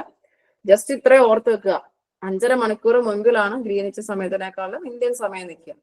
അപ്പൊ ഗ്രീനിച്ച് സമയം ഒന്ന് തന്നു, 11 മണിയാണ് അല്ലെങ്കിൽ വൈകുന്നേരം 4:30 അങ്ങനെയാണെങ്കിൽ ഇന്ത്യൻ സമയം എത്ര എന്ന് ചോദിക്കുമ്പോൾ AM ഉം PM ഉം കൃത്യമായിട്ട് നോട്ട് ചെയ്തോളാം. അത് ആൻസറിൻ്റെ അകത്ത് നോട്ട് ചെയ്തോളാം. കാരണം നമുക്ക് കൃത്യമായിട്ട് ഒരു എന്താ പറയാ 3:30 എന്ന് പറയുന്ന ഒരു സമയം നമുക്ക് കിട്ടും. ഈ പറയുന്ന 3:30 PM ഉം ഓപ്ഷനിലുണ്ടാവും, 3:30 AM ഉം ഓപ്ഷനിലുണ്ടാവും. നമ്മൾ നേരെ 3:30 മാത്രം നോക്കിക്കൊണ്ടേ അടയാളപ്പെടുത്തരുത്. അതിൻ്റെ അകത്ത് AM ഉം PM ഉം കൃത്യമായിട്ട് നോക്കിയിട്ടേ അടയാളപ്പെടുത്താവുള്ളൂ. അതാണ് നിങ്ങൾ മെയിൻ ആയിട്ട് ഇതിൻ്റെ അകത്ത് ശ്രദ്ധിച്ചു വെക്കേണ്ടത്. ഇത്രയും കാര്യം ഓക്കെ ആയോ? ഓക്കെ. ഇനി നമ്മൾ അടുത്തത് ഡിസ്കസ് ചെയ്യുന്നത് ഭൂമിയുടെ ഘടനയുമായി ബന്ധപ്പെട്ടിട്ടാണ്. വളരെ ഇമ്പോർട്ടന്റ് ടോപ്പിക്കാണ് ഭൂമിയുടെ ഘടന എന്ന് പറയുന്നത്. ഭൂമിയുടെ ഘടന അതുപോലെ അന്തരീക്ഷത്തിന്റെ ഘടനയൊക്കെ ഇമ്പോർട്ടന്റ് ടോപ്പിക്കുകളാണ്. ക്വസ്റ്റ്യൻസ് മിക്കപ്പോഴും വരാറുണ്ട്. ചില വർഷങ്ങളിൽ കുറച്ച് ഡീറ്റെയിൽഡ് ആയിട്ട് വരെ പോവാറുണ്ട്. അപ്പൊ ഭൂമിയുടെ ഘടനയുമായി ബന്ധപ്പെട്ട് പറയുമ്പോൾ ഭൂകമ്പ സമയത്ത് സൃഷ്ടിക്കപ്പെടുന്ന ചില തരംഗങ്ങളുടെ അടിസ്ഥാനത്തിലാണ് ഈ പറയുന്ന ഭൂമിയെ പല പാളികളായിട്ട് തിരിച്ചിരിക്കുന്നത്. അവയാണ് ഭൂവൽക്കം, മാന്റില്, കാമ്പ്. കാമ്പിൽ തന്നെ 2 ഭാഗമുണ്ട്, പുറക്കാമ്പും അകക്കാമ്പും. ഇപ്പൊ ഭൂകമ്പ സമയത്ത് സൃഷ്ടിക്കുന്ന തരംഗങ്ങളെ വിശകലനം ചെയ്തതിന്റെ അടിസ്ഥാനത്തിലാണ് ഭൂമിയെ വ്യത്യസ്ത പാളികളാക്കി തരംതിരിച്ചിരിക്കുന്നത് ഓർമ്മിച്ചു വെക്കുക. ഈ ഭൗമോപരിതലത്തിൽ നിന്നും ഭൂകേന്ദ്രം വരെയുള്ള അകലം എന്ന് പറയുന്നത് 6378 കിലോമീറ്റർ ആണ്. 6378 കിലോമീറ്റർ ആണ് ഭൗമോപരിതലത്തിൽ നിന്ന്. അതായത് നമ്മളിപ്പോ നിൽക്കുന്ന ഈ ഭാഗത്ത് നിന്ന് ഭൂകേന്ദ്രം വരെയുള്ള ഏകദേശ ദൂരം എന്ന് പറയുന്നത് 6378 കിലോമീറ്റർ ആണ് എന്നുള്ളത് ഓർമ്മിക്കുക. ഈ ഭൂമിയുടെ കേന്ദ്രഭാഗത്ത് ഭയങ്കരമായ താപമുണ്ട്. ആ താപത്തിന്റെ അളവ് എന്ന് പറയുന്നത് 5000 ഡിഗ്രി സെൽഷ്യസ് ആണ്. ഏകദേശം ഒരു 5000 ഡിഗ്രി സെൽഷ്യസ് ആണ് ഭൂമിയുടെ കേന്ദ്രഭാഗത്തോട്ട് എത്തുമ്പോഴേക്കുള്ള താപം എന്ന് പറയുന്നത്. അപ്പൊ ഓർമ്മിച്ചു വെക്കുക, ഭൗമോപരിതലത്തിൽ നിന്നും ഭൂകേന്ദ്രത്തിലോട്ടുള്ള ഏകദേശ ദൂരം എന്ന് പറയുന്നത് 6378 കിലോമീറ്ററും അതുപോലെ ഭൂമിയുടെ കേന്ദ്രഭാഗത്ത് അനുഭവപ്പെടുന്ന താപം എന്ന് പറയുന്നത് 5000 ഡിഗ്രി സെൽഷ്യസുമാണെന്നുള്ളത് ഓർമ്മിച്ചു വെക്കുക. ഓക്കെ, ഇനി നമ്മൾ അടുത്ത് നോക്കുന്ന ഭൂവൽക്കവുമായി ബന്ധപ്പെട്ടിട്ടുള്ള കാര്യങ്ങളാണ്. ഈ സ്ലൈഡിൽ കൊടുത്തിരിക്കുന്നതെല്ലാം ഇമ്പോർട്ടന്റ് ആണ്, റിപ്പീറ്റഡ് ക്വസ്റ്റ്യൻ ആണ്. അപ്പൊ ഓർമ്മിക്കുക, ഭൂവൽക്കം എന്ന് പറയുന്നത് ഭൂമിയുടെ ഏറ്റവും പുറമേ ഉള്ള പാളിയാണ് ഭൂവൽക്കം അഥവാ ക്രസ്റ്റ് എന്ന് പറയാം. ചില വർഷങ്ങളിൽ ക്രസ്റ്റ് എന്ന് മാത്രമേ ക്വസ്റ്റ്യനെ കാണുള്ളൂ, അത് കാരണം ഓർമ്മിച്ച് വെക്കുക ഇംഗ്ലീഷും കൂടെ. ക്രസ്റ്റ്, ഭൂവൽക്കം അഥവാ ക്രസ്റ്റ് എന്ന് പറയുന്നത് ഭൂമിയുടെ ഏറ്റവും പുറമേ ഉള്ള പാളിയാണ്. അതുപോലെ തന്നെ ഈ ഭൂവൽക്കം അറിയപ്പെടുന്നത് ബാഹ്യ സിലിക്കേറ്റ് മണ്ഡലം എന്ന പേരിലാണ് അറിയപ്പെടുക. ബാഹ്യ സിലിക്കേറ്റ് മണ്ഡലം എന്ന പേരിൽ അറിയപ്പെടുന്ന ഭൂമിയുടെ പാളിയാണ് ഭൂവൽക്കം എന്ന് പറയാം. ഈ ഭൂവൽക്കം എന്ന് പറയുന്നത് ശിലകളുടെയും അതുപോലെ തന്നെ ധാതുക്കളുടെയും എല്ലാം ഭയങ്കര വലിയ കലവറയാണ് ഇവിടെ ഉള്ളത്. അതായത് ശിലകളുണ്ടാവും, ധാതുക്കളും വളരെയധികമുള്ള ഒരു ഭൂമിയുടെ ഭാഗമാണ് ഭൂവൽക്കം എന്ന് പറയുന്നത്. അതുപോലെ ഏറ്റവും സാന്ദ്രത കൂടിയ പാളി കൂടിയാണ്. ഏറ്റവും സാന്ദ്രത കൂടിയ പാളിയാണ് ഭൂവൽക്കം. ഭൂവൽക്കത്തിന്റെ ഏകദേശ കനം എന്ന് പറയുന്നത് 40 കിലോമീറ്റർ ആണ്. 40 കിലോമീറ്റർ ആണ് ഭൂവൽക്കത്തിന്റെ ഏകദേശ കനം. ഇത്രയേറെ കനമുള്ള ഈ ഒരു ഭൂവൽക്കത്തിന് 2 ഭാഗങ്ങളാണുള്ളത്. 2 ഭാഗങ്ങൾ, ഒന്ന് എന്ന് പറയുന്നത് വൻകര ഭൂവൽക്കവും മറ്റൊന്ന് സമുദ്ര ഭൂവൽക്കവുമാണ്. വൻകരകളില് ഭൂവൽക്കത്തിന്റെ കനം എന്ന് പറയുന്നത് 60 കിലോമീറ്ററും കടൽ തറകളില് ഭൂവൽക്കത്തിന്റെ കനം എന്ന് പറയുന്നത് 20 കിലോമീറ്ററുമാണ്.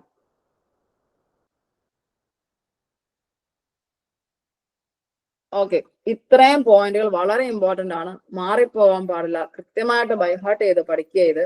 അപ്പം ഭൂവൽക്കം എന്ന് പറയുന്നത് ഭൂമിയുടെ ഏറ്റവും പുറമേയുള്ള പാളിയാണ്. ഈ ഭാഗം അറിയപ്പെടുന്നത് ബാഹ്യ സിലിക്കേറ്റ് മണ്ഡലം എന്ന പേരിലാണ് അറിയപ്പെടുക. ഭൂവൽക്കത്തില് ശിലകളുടെയും ധാതുക്കളുടെയും കലവറയാണ്. ഏറ്റവും സാന്ദ്രത കൂടിയ ഭൂമിയുടെ ഭാഗമാണ് ഭൂവൽക്കം എന്ന് പറയുന്നത്. ഇത്രയേറെ പ്രത്യേകതയുള്ള ഈ ഭൂവൽക്കത്തിന് 2 ഭാഗങ്ങളാണുള്ളത്, വൻകര ഭൂവൽക്കവും സമുദ്ര ഭൂവൽക്കവും. ഈ ഭൂവൽക്കത്തിന്റെ മൊത്തം കനം എന്ന് പറയുന്നത് 40 കിലോമീറ്റർ ആണ്. അതിൽ തന്നെ വൻകരകളിലെ ഭൂവൽക്കത്തിന്റെ കനം എന്ന് പറയുന്നത് 60 കിലോമീറ്ററും കടൽ തറകളിലെ കനം എന്ന് പറയുന്നത് 20 കിലോമീറ്ററുമാണ്. ഇത്രയും കാര്യങ്ങൾ ഓക്കെ ആയോ?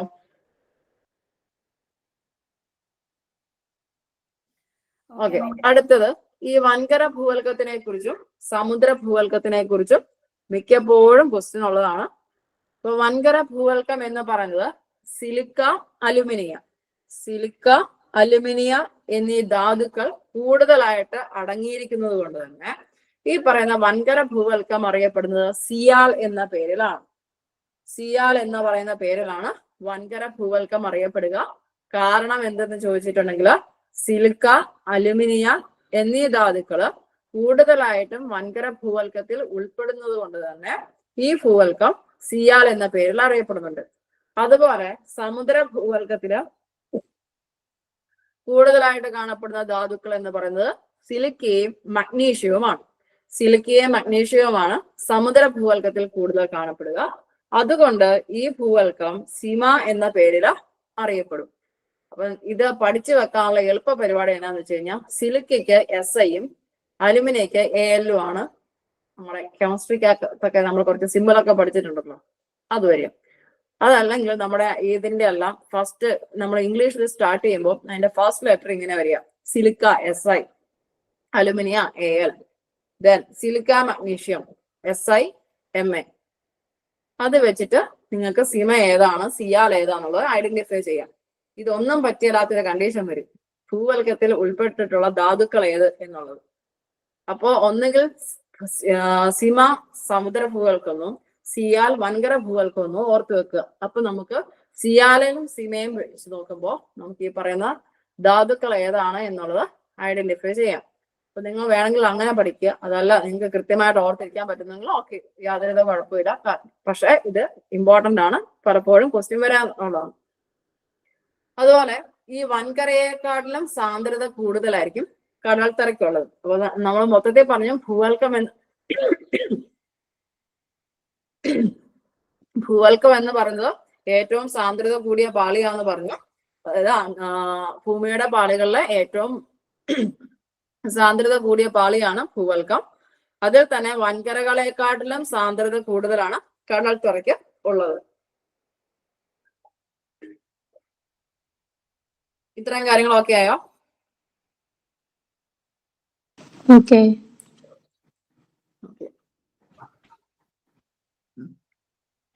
അടുത്തത് മാൻഡിൽ. മാൻഡിൽ എന്ന് പറയുന്നത് ഭൂവൽക്കത്തിന്റെ അല്ലെങ്കിൽ ഭൂമിയുടെ ഘടനയിൽ നോക്കുമ്പോൾ രണ്ടാമത്തെ ഭാഗം മാൻഡില്. ഭൂവൽക്കത്തിന്റെ താഴെയുള്ള കനം കൂടിയ ഭാഗത്തിനെയാണ് മാൻഡിൽ എന്ന് പറയുക. 2900 കിലോമീറ്റർ വരെ വ്യാപിച്ചു കിടക്കുന്നു. ഒരു വർഷം വന്നിട്ടുള്ള ക്വസ്റ്റ്യൻ ആയിരുന്നു ഇത്. 2900 കിലോമീറ്റർ വരെ വ്യാപിച്ചു കിടക്കുന്നു. അതായത് ഭൂവൽക്ക പാളിക്ക് താഴെ തുടങ്ങി 2900 കിലോമീറ്റർ വരെ വ്യാപിച്ചു കിടക്കുന്ന ഭാഗമാണ് മാൻഡിൽ എന്ന് പറയുക. അതുപോലെ ഭൂമിയുടെ പിണ്ഡത്തില് ഏറ്റവും കൂടുതലുള്ള ഭാഗം എന്ന് പറയുന്നത് മാൻഡിലാണ്. അതായത് ഭൂമിയുടെ ഘടന എടുത്ത് നോക്കുവാണെങ്കിൽ അതിന്റെ ഭാരം വെച്ച് നോക്കുമ്പോൾ ഏറ്റവും കൂടുതലുള്ളത്, പിണ്ഡത്തിൽ ഏറ്റവും കൂടുതലുള്ള ഭാഗം എന്ന് പറയുന്നത് മാൻഡിലാണ് വരിക. ഈ മാൻഡിലെ സാധാരണ ഊഷ്മാവ് എന്ന് പറയുന്നത് 2200 ഡിഗ്രി സെൽഷ്യസ് ആണ്. 2200 ഡിഗ്രി സെൽഷ്യസ് ആണ് മാൻഡിലിന്റെ ഊഷ്മാവ് വരിക. മാൻഡിലിനെയും നമ്മൾ രണ്ടായിട്ട് തിരിച്ചിട്ടുണ്ട്, ഉപരിമാൻഡിൽ എന്നും അധോ മാൻഡിൽ എന്നും. മാൻഡിലിന് രണ്ട് ഭാഗങ്ങളാണുള്ളത്, ഉപരിമാൻഡില് അധോമാൻഡില്. ഇവിടെ ഉപരിമാൻഡിലിന്റെ പ്രത്യേകത എന്ന് പറയുന്നത് ഖരാവസ്ഥയിലാണ് കാണപ്പെടുക. ഉപരിമാൻഡില് ഖരാവസ്ഥയിലാണ് കാണപ്പെടുക. അതായത് സിലിക്കൺ സംയുക്തങ്ങൾ കൊണ്ട് നിർമ്മിതമായിട്ടാണ് ഉപരിമാൻഡില്. ഈ ഉപരിമാൻഡിലിന്റെ പ്രത്യേകത ഖരാവസ്ഥയിലായിരിക്കും സ്ഥിതി ചെയ്യുക. അതുപോലെ ഉപരിമാൻഡിലിന് താഴെയായിട്ട് സ്ഥിതി ചെയ്യുന്ന അധോമാൻഡിലില് പദാർത്ഥങ്ങൾ അർദ്ധദ്രാവകാവസ്ഥയിലാണ് സ്ഥിതി ചെയ്യുക. അർദ്ധദ്രാവകാവസ്ഥയിലാണ് അധോമാൻഡിലെ പദാർത്ഥങ്ങൾ കാണപ്പെടുക. ഈ പറയുന്ന ഭൂവൽക്കവും മാൻഡിലിന്റെ മുകളിലത്തെ ഭാഗവും ചേർന്ന് വരുന്ന ഭാഗമാണ് ലിതോസ്ഫിയർ എന്ന് പറയാം. ഭൂവൽക്കവും മാൻഡിലിന്റെ മുകളിലത്തെ ഭാഗവും കൂടെ ചേരുന്ന പ്രദേശമാണ് ലിതോസ്ഫിയർ എന്ന് പറയാം. ഈ ലിതോസ്ഫിയർ സ്ഥലമണ്ഡലം, ശിലാമണ്ഡലം, അതുപോലെ പാറക്കെട്ട് നിറഞ്ഞ മണ്ഡലം എന്നിങ്ങനെയൊക്കെ അറിയപ്പെടുന്നുണ്ട് ഈ പറയുന്ന ലിതോസ്ഫിയർ. ലിതോസ്ഫിയർ ഓൾമോസ്റ്റ് ഒരു 100 കിലോമീറ്റർ വരെയാണ് കാണപ്പെടുക. അപ്പൊ ഉപരിമാൻഡില് ഖരാവസ്ഥയിലാണ് കാണപ്പെടുന്നത്. സിലിക്കൺ സംയുക്തങ്ങൾ കൊണ്ട് നിർമ്മിതമാണ് ഉപരിമാൻഡിൽ. അധോ മാൻഡിൽ എന്ന് പറയുന്നത് ഉപരിമാൻഡിലിന് താഴെയായിട്ടാണ് കാണപ്പെടുന്നത്. അതുപോലെ തന്നെ പദാർത്ഥങ്ങൾ അർദ്ധദ്രാവകാവസ്ഥയിലാണ് കാണപ്പെടുന്നത്. അതുപോലെ ഭൂവൽക്കവും മാൻഡിലിന്റെ മുകളിലത്തെ ഭാഗവും കൂടെ ചേരുന്ന പ്രദേശമാണ് ലിതോസ്ഫിയർ എന്ന് പറയുന്നത്. ഈ ലിതോസ്ഫിയർ അറിയപ്പെടുന്ന മറ്റു പേരുകൾ എന്നൊക്കെ പറയുന്നത് സ്ഥലമണ്ഡലം എന്ന പേരിലും ശിലാമണ്ഡലം, അതുപോലെ പാറക്കെട്ട് നിറഞ്ഞ മണ്ഡലം എന്നീ പേരുകളിലൊക്കെ അറിയപ്പെടുന്നുണ്ട്. ഇതിൻ്റെ അകത്ത് ഖരാവസ്ഥ, അർദ്ധദ്രാവകാവസ്ഥ, ലിതോസ്ഫിയർ എന്ത് എന്നുള്ളതെല്ലാം ഇമ്പോർട്ടന്റ് ആണ്. നമുക്ക് ഒരുപാട് ക്വസ്റ്റ്യൻസ് വരുന്ന ഒരു ഏരിയ ആണ് ഭൂമിയുടെ ഘടന എന്ന് പറയുന്നത്. അതാണ് നിങ്ങൾ ഇത് കൃത്യമായിട്ടും പഠിച്ചു പോവുക. ഇത്രയും കാര്യങ്ങളൊക്കെ ആയോ?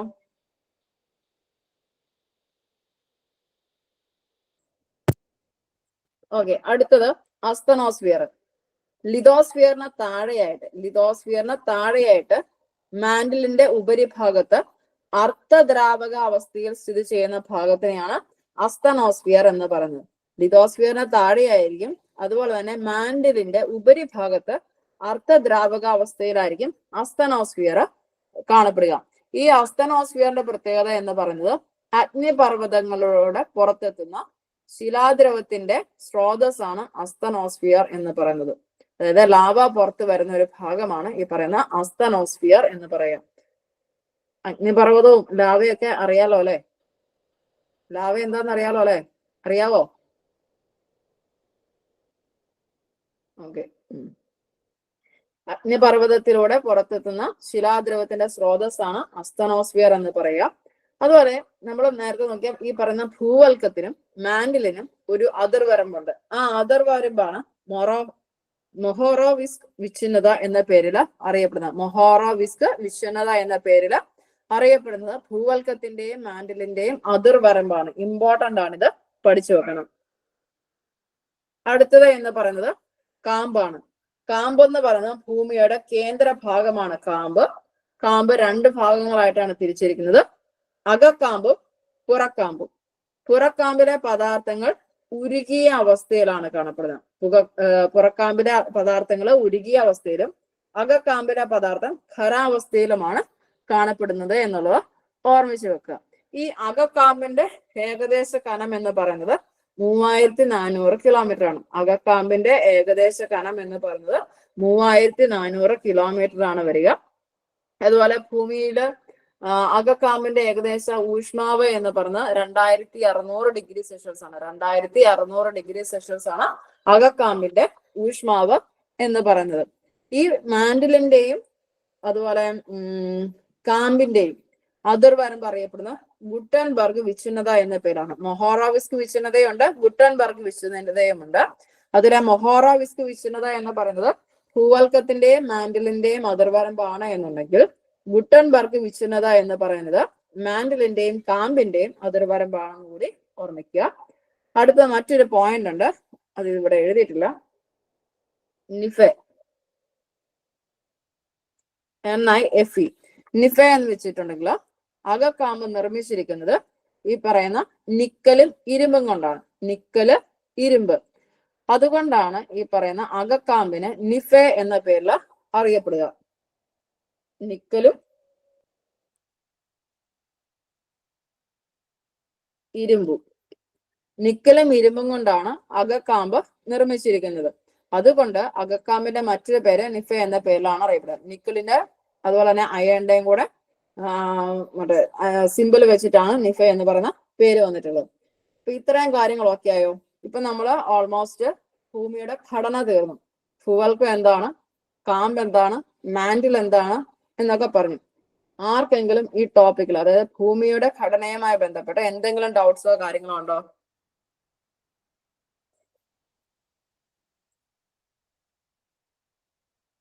ആർക്കില്ല? എല്ലാവർക്കും പോയിന്റുകളെല്ലാം കിട്ടി. ഡൗട്ട് ഉണ്ടെങ്കിൽ ചോദിച്ചോണം. ക്വസ്റ്റ്യൻ ചോദിച്ചു കഴിഞ്ഞിട്ട് ഡൗട്ട് ഉണ്ടായിരുന്നു, കേട്ടില്ല എന്നൊന്നും പറയരുത്. ഓക്കെ.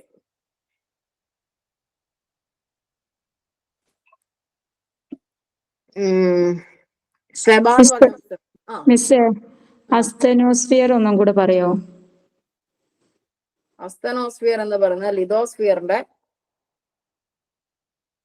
താഴെയായിട്ട് മാൻഡിലിന്റെ ഉപരിഭാഗത്ത് അർദ്ധദ്രാവക അവസ്ഥയിൽ സ്ഥിതി ചെയ്യുന്ന ഭാഗമാണ് അസ്തനോസ്ഫിയർ എന്ന് പറയുന്നത്. ഈ അസ്തനോസ്ഫിയറിലൂടെയാണ് അഗ്നിപർവ്വതത്തിലൂടെ പുറത്തെത്തുന്ന ശിലാദ്രവം, അതായത് ലാവ വരുന്ന സ്രോതസ്സാണ് ഈ പറയുന്ന അസ്തനോസ്ഫിയർ എന്ന് പറയുക.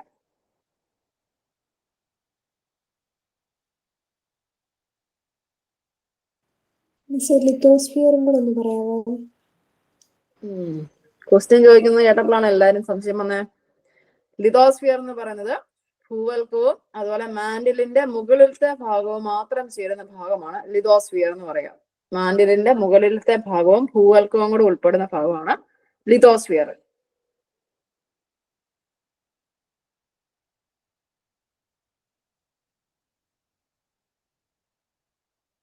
ഓക്കെ, എല്ലാവരുടെ സംശയങ്ങളും കാര്യങ്ങളും തീർന്നല്ലോ.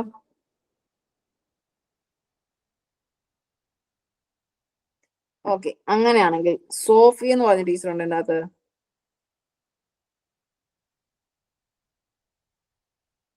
പേരുണ്ടോന്നുള്ളത് എനിക്കറിയാം, ആളുണ്ടോന്ന് എനിക്കറിയത്തില്ല.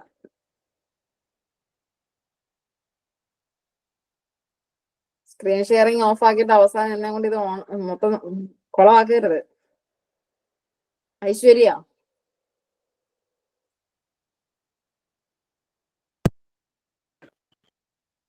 ഐശ്വര്യ ഇത്ര താമസം? അങ്ങനെയാണെങ്കിലേ എന്തോ മൊഹോറോവിസ്ക് വിച്ഛിന്നത എന്ന് പറയുന്നത്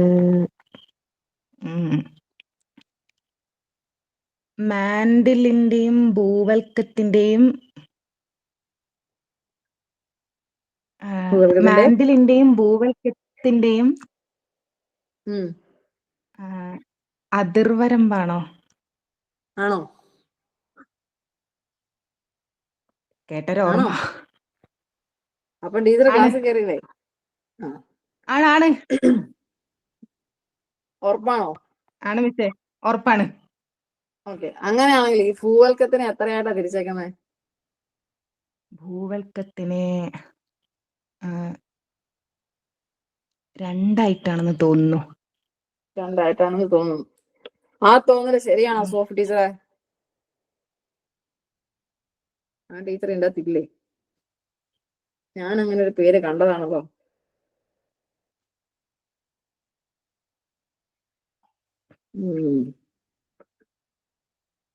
ടീച്ചറെ 2ആയിട്ടാ? ഞാൻ ടീച്ചറിനോടല്ലോ ചോദിച്ചേ. അല്ല, ടീച്ചർ 2ആയിട്ടാണെന്ന് പറഞ്ഞു, അത് ശരിയാണോ എന്നല്ല ഞാൻ ചോദിച്ചേ. ആണാണ്. ജിസ് കെ തോമസ്, അങ്ങനെ ഒരാളുണ്ടോ? ആ ഉണ്ട് ഉണ്ട് ഉണ്ട്. ഉണ്ട്. ഈ ഭൂവൽക്കത്തിനെ 2ആയിട്ടാണോ തിരിച്ചേക്കുന്നത്? അതെ അതെ, പൂൽക്കത്തെ 2ആയിട്ടാ. അത് ഏതൊക്കെയാ 2എണ്ണം? മാൻഡിലും കാമ്പും. ആഹാ സാറേ, ഭൂവൽക്കത്തിനെ 2ആയിട്ടാണ് തിരിച്ചേക്കുന്നത്. അത് ഏതൊക്കെയാ?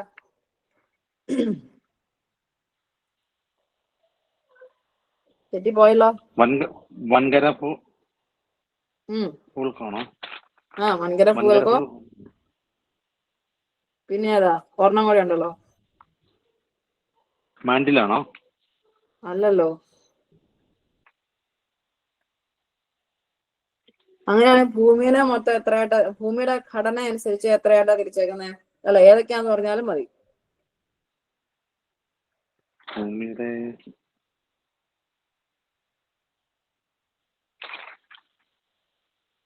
സാർ എപ്പോഴാ ജോയിൻ ചെയ്തേ? ഞാനൊരു 10 മിനിറ്റ് കഴിഞ്ഞാൽ 8:10 ടയറൊക്കെ അല്ല 7:15. അപ്പൊ എന്റെ ക്ലാസ് അറ്റൻഡ് ചെയ്തല്ലേ? അതെ അതെ അതെ. സാറേ, അതിന്റെ ഇടയ്ക്ക് സൈഡ് പരിപാടി എന്തെങ്കിലും ഉണ്ടായിരുന്നോ? ഇല്ല ഇല്ല ഇല്ല. പിന്നെ എന്ത് പറ്റി? ഓക്കെ, അങ്ങനെയാണെങ്കിൽ സലീമ എന്ന് പറഞ്ഞ ടീച്ചറുണ്ടോ? ഉണ്ട്. ഓക്കെ, ഭൂമിയെ അതിന്റെ ഘടന അനുസരിച്ച്, അല്ലെങ്കിൽ ഭൂമിയുടെ ഘടന അനുസരിച്ച് എങ്ങനെയാ തിരിച്ചേക്കുന്നത്? പാളികൾ എത്ര എണ്ണം ഉണ്ട്? 2 തരാണോ? ആഹാ, കൊള്ളാലോ. അത് ഏതൊക്കെയാ? പാളികളല്ലേ? ഭൂമിയെ വ്യത്യസ്ത പാളികളാക്കി തരംതിരിച്ചിരിക്കുന്നു. പാളികൾ ഏതൊക്കെയാന്നാ ചോദിച്ചേ. ഭൂവൽക്കം, ഭൂവൽക്കം, മാൻഡിൽ. തീർന്നോ? ടീച്ചറെ? ടീച്ചറെ പേടിക്കേണ്ട ആവശ്യമില്ല. പൊട്ടത്തെറ്റ് എത്രയോ ആൾക്കാർ പറയുന്നു. ഞാൻ എന്തെങ്കിലും പറഞ്ഞോ? നിങ്ങൾ പറഞ്ഞേ. അകക്കാമ്പ്, പുറക്കാമ്പ്.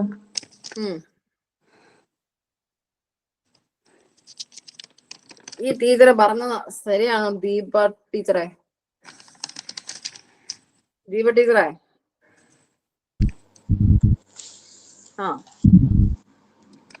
പറഞ്ഞത് ശരിയാണെന്നല്ലേ? പറഞ്ഞ ശരിയാണോന്നാണ് ചോദിച്ചത്. കാമ്പിനെ കുറിച്ചല്ലേ? ഇത് കൊള്ളാലോ.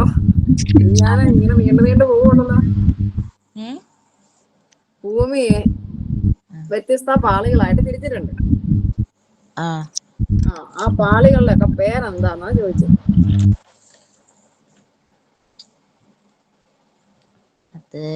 അത് ശരിക്കും അങ്ങോട്ട് മനസ്സിലായിട്ടുണ്ടായിരുന്നില്ല.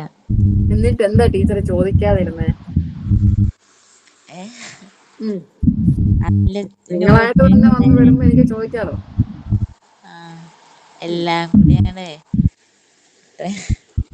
പറഞ്ഞോ, കാര്യം എന്നാന്ന് വെച്ചാ പറഞ്ഞു. ഇതിപ്പോ നിങ്ങളല്ലാതെ വേറെ ആരും ഇല്ലല്ലോ, ഞാൻ മാത്രമേ ഉള്ളൂ. നിങ്ങൾ എങ്ങനെയാണേലും ഇത് ക്ലാസ് തീർന്നോളം വരെ എന്നെ സഹിച്ചേ പറ്റൂ.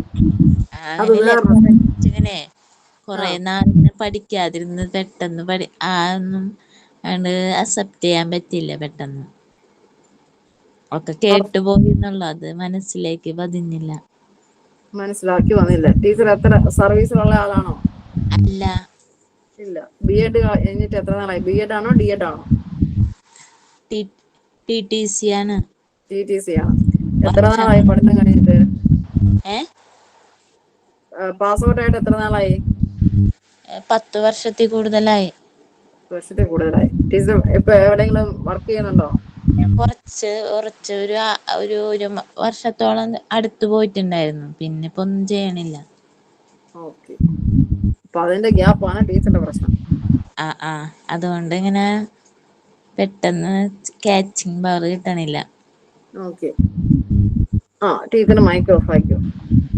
ജൂലിയ ടീച്ചറെ. എന്തോ? ഭൂമിയെ പല പാളികളായിട്ട് തിരിച്ചിട്ടുണ്ടോ? തിരിച്ചിട്ടുണ്ട്. അപ്പൊ അത് ഭൂവൽക്കം, മാൻഡിൽ, കാമ്പ്, അകങ്കാമ്പ്. കാമ്പിനെയാണ് രണ്ടായിട്ട് തിരിച്ചേക്കുന്നത്, അകക്കാമ്പ് പുറക്കാമ്പ്. ഓക്കെ. ഈ പറയുന്ന ഗുട്ടൻബർഗ് വിച്ഛിന്നത എന്നൊക്കെ പറയുന്ന സാധനം എന്നതാ? അത് ഈ അകങ്കാമ്പ് മാൻഡിലിന്റെയും കാമ്പിന്റെയും അതിർവരമ്പാണ്. മാൻഡിലിന്റെയും കാമ്പിന്റെയും അതിർവരമ്പ്. അങ്ങനെയാണെങ്കിൽ വേണ്ട, ടീച്ചർ വെച്ചോ. ഇനി അടുത്തയാളെ ഞാൻ പിടിച്ചോളാം. അടുത്തയാളാരാ?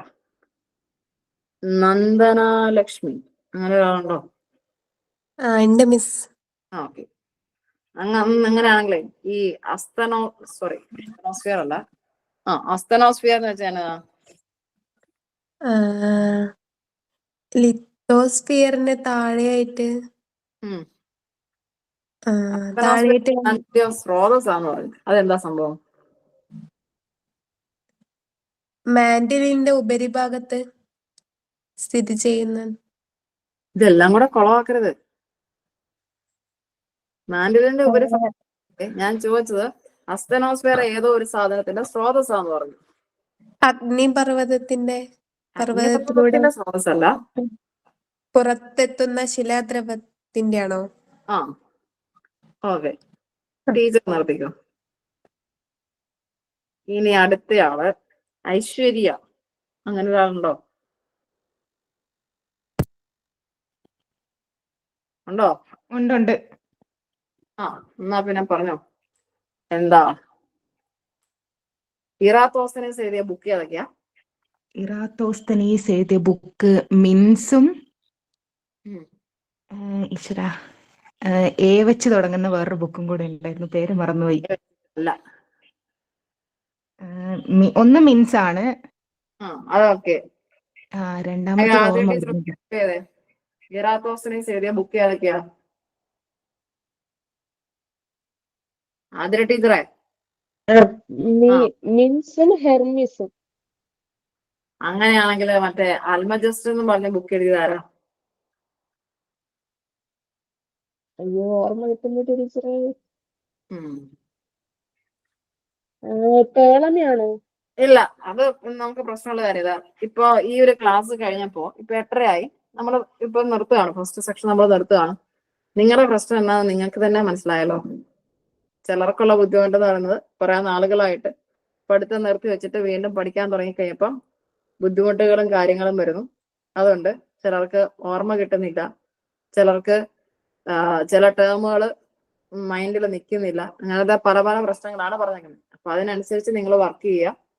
അപ്പൊ നാളെ നമുക്ക് ഇതേ സെയിം ടോപ്പിക്കിന്റെ ക്വസ്റ്റ്യൻസ് ഉണ്ടാവും. അതുപോലെ നിങ്ങൾക്ക് 2 ടോപ്പിക്കുകൾ നമ്മുടെ ആപ്പിൽ കയറി കാണാനായിട്ട് പറഞ്ഞിട്ടുണ്ടായിരുന്നു. ഓർമ്മയുണ്ടോ? ഏതായിരുന്നു ആ ടോപ്പിക്ക്? 2 ടോപ്പിക്കിന്റെ വീഡിയോസ് ഉണ്ട് കാണേണ്ടത്. പൊളിറ്റിക്സുമായി ബന്ധപ്പെട്ടിട്ടുള്ളതാണ്. ഒന്ന് പ്രിയാമ്പിളിന്റെ, മറ്റൊന്ന് ഇന്ത്യൻ കോൺസ്റ്റിറ്റ്യൂഷന്റെ 2 വീഡിയോസ് ആണ്. ഒരു മിനിറ്റ് ഞാൻ നോക്കുവാണെങ്കിൽ എന്റെ ടൈം ഒരു മിനിറ്റ് ഇപ്പം പറയാം. ഓക്കെ. പ്രിയാമ്പിളിൻ്റെത് ഒരു 10 മിനിറ്റ് ഇല്ല, ഒരു 8 മിനിറ്റും 27 സെക്കൻഡും വരുന്ന ഒരു വീഡിയോയും, അതുപോലെ ഇന്ത്യൻ കോൺസ്റ്റിറ്റ്യൂഷനുമായി ബന്ധപ്പെട്ടിട്ടുള്ള നിങ്ങളുടെ വീഡിയോ എന്ന് പറയുന്നത് 20 മിനിറ്റും 27 സെക്കൻഡുമായിട്ട് വരുന്നതാണ്. അതായത് മൊത്തത്തിൽ ഒരു അരമണിക്കൂർ നേരത്തെ വീഡിയോ എന്ന് പറയാം. ആ വീഡിയോ ആണ് നിങ്ങളോട് കാണാൻ പറഞ്ഞേക്കുന്നത്. ടോപ്പിക്കുകൾ പ്രിയാമ്പിളും ഇന്ത്യൻ കോൺസ്റ്റിറ്റ്യൂഷനും. ഇതുമായി ബന്ധപ്പെട്ടിട്ടുള്ള വീഡിയോസ് നിങ്ങൾക്ക് നിങ്ങളുടെ കാറ്ററ്റിന്റെ ബാച്ചിന്റെ അകത്ത് ലൈവ് ക്ലാസ്സിൽ കാറ്റഗറി 2ന്റെ അകത്ത് സോഷ്യൽ സയൻസിന്റെ അകത്ത് കൊടുത്തിട്ടുണ്ട്. അപ്പൊ അത് നോക്കി നിങ്ങൾ പഠിക്കുക. കുറച്ച് താഴോട്ട് സ്ക്രോൾ ചെയ്ത് വിട്ടാൽ മാത്രമേ നിങ്ങൾക്ക് അത് കാണാൻ പറ്റുള്ളൂ. ആദ്യമേ എല്ലാം ഹിസ്റ്ററിയും ജോഗ്രഫിയും എക്കണോമിക്സിന്റെ ഒക്കെ കിടപ്പുണ്ട്. കുറച്ച് താഴോട്ട് വരുന്ന ഭാഗത്താണ് പൊളിറ്റിക്സ് വരിക. അതിൻ്റെ അകത്ത് ഈ 2 ടോപ്പിക്കുകൾ നിർബന്ധമായിട്ടും ക്ലാസ് കണ്ട് അതിന്റെ നോട്ട് എഴുതി പഠിക്കുക. ക്ലാസ്സിൽ ഞാൻ ജോയിൻ ചെയ്യുമ്പോൾ തന്നെ ഇന്ന് പഠിപ്പിച്ച ഭാഗത്തു നിന്നും അതുപോലെ നിങ്ങൾക്ക് തന്നിട്ടുള്ള ഈ 2 ടോപ്പിക്കുകളിൽ നിന്നും ക്വസ്റ്റ്യൻസും കാര്യങ്ങളും എല്ലാം ചോദിച്ചിട്ടേ ക്ലാസ് മുന്നോട്ട് പോകത്തുള്ളൂ. പഠിപ്പിച്ച ഭാഗം അതത് ദിവസത്തേത് പിറ്റേ ദിവസം ചോദിക്കുന്നതായിരിക്കും. കൃത്യമായ രീതിയിൽ പഠിച്ചിട്ടില്ലെങ്കിൽ നമ്മുടെ ടോപ്പിക്കുകൾ ഞാൻ പെൻഡിങ്ങിൽ വെക്കും. അത് ഓർമ്മിക്കുക. കാരണം നിങ്ങൾക്ക് തന്നെ അറിയാം എത്രത്തോളം പഠിക്കാനുണ്ടെന്നുള്ളത്.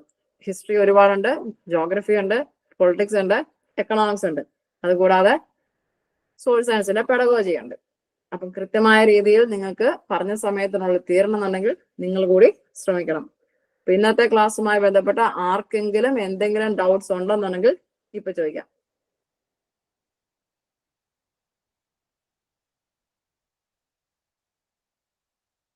ആർക്കും ഒരു സംശയമില്ല. ഓക്കെ. അപ്പൊ നാളെ ഞാൻ ചോദിക്കുമ്പോ സംശയങ്ങളൊന്നും ഉണ്ടാകാൻ പാടില്ല. നിങ്ങൾക്ക് എന്തെങ്കിലും എന്നോട് ചോദിക്കാനുണ്ടോ? ഇന്നലത്തെ ക്ലാസ്സുമായി ബന്ധപ്പെട്ടല്ല വേറെ എന്തെങ്കിലും കാര്യങ്ങൾ നിങ്ങൾക്ക് എന്നോട് ചോദിക്കാനുണ്ടോ? ആർക്കൊന്നും ചോദിക്കാനില്ല. മിസ് നോട്ട് എഴുതി എത്താത്തത് എന്താ ചെയ്യാ? നോട്ട് എഴുതി ഇത് നിങ്ങൾ സ്ക്രീൻഷോട്ട് എടുത്തില്ലായിരുന്നു ടീച്ചറെ? സ്ക്രീൻഷോട്ട് എടുത്തിട്ടുണ്ട്. ഞാനൊരു ഇച്ചിരി നേരം ഒരു 10 മിനിറ്റ് ഞാൻ അതിൽ നിന്ന് പോയി. എന്താണെന്ന് വെച്ചാൽ നാസിന്റെ എക്സാം നടക്കല്ല, അതായിട്ട് ഒരു മീറ്റിംഗ് വന്നു. അപ്പൊ ഒരു 10 മിനിറ്റ് പോയി. ഓക്കെ. ഇതിന്റെ റെക്കോർഡ് ക്ലാസ്സസ് അത് സാറ് നിങ്ങൾക്ക് ഗ്രൂപ്പിൽ ഇട്ട് തരും. അപ്പൊ അത് നോക്കുക. അതിനനുസരിച്ച് നോട്ട് എഴുതി നിങ്ങൾ നോട്ട് കൃത്യമായിട്ട് തന്നെ എഴുതി പോവുകയാണെന്നുണ്ടെങ്കിൽ നിങ്ങൾക്ക് അതിൻ്റെതായിട്ടുള്ള മാറ്റം നിങ്ങൾക്ക് തന്നെ അറിയാം. നമ്മൾ മടി വെച്ചിട്ടുണ്ടെങ്കിൽ ഇതെങ്കിലും എത്തിയല്ല, അത് വേറൊരു വശം. അത് കാരണം കൃത്യമായി, അതായത് നിങ്ങൾ വലിച്ചു വാരി നോട്ട് എഴുതാനല്ല നമ്മൾ പറഞ്ഞത്. കൃത്യമായ രീതിയിൽ നമ്മൾ പോയിന്റ് വെച്ച് നോട്ട് എഴുതി അങ്ങ് പഠിക്കുകയാണെന്നുണ്ടെങ്കിൽ നമ്മളത് മൈൻഡ് നിന്നോളും. പിന്നീടാണെങ്കിൽ നമുക്ക് എക്സാമിന്റെ തലേദിവസം ഒന്ന് ജസ്റ്റ് ഒന്ന് മറിച്ച് നോക്കേണ്ട ആവശ്യമേ വരുള്ളൂ. വേറെ എന്തെങ്കിലും ചോദിക്കാനോ കാര്യങ്ങളുണ്ടോ? മിസ്സേ, നാളെ 2 ക്ലാസ് കൂടിയിട്ട് വരണമെന്ന് പറഞ്ഞില്ലായിരുന്നോ? അതിപ്പോ ഏതാന്ന് ഒന്നുകൂടി ഒന്ന് പറയാവോ? പൊളിറ്റിക്സിന്റെ സെക്ഷനിൽ നിന്നാണ്. ഒരു ക്ലാസ് പ്രിയാമ്പിളിന്റെ ക്ലാസ്, മറ്റൊന്ന് Indian constitution. Okay okay, thank you. അത് നിർബന്ധമായും ക്ലാസ് കണ്ട് അതിന്റെ നോട്ട് എഴുതുക, പഠിക്കുക. എല്ലാ ദിവസവും അങ്ങനെ ഉണ്ടാവും. 2 എന്ന് ഞാൻ പറയല. വീഡിയോസിന്റെ ലെങ്ത് അനുസരിച്ചായിരിക്കും നിങ്ങൾക്ക് തരിക. അപ്പൊ അതിനനുസരിച്ച് നിങ്ങൾ അത് പഠിക്കുക. അതുമായി ബന്ധപ്പെട്ട ക്വസ്റ്റ്യൻസും ഉണ്ടാവും. ഓക്കെ, നമുക്കപ്പം ക്ലാസ് വൈൻഡ് അപ്പ് ചെയ്യാം. Thank you. Okay miss. Okay, Miss, thank you.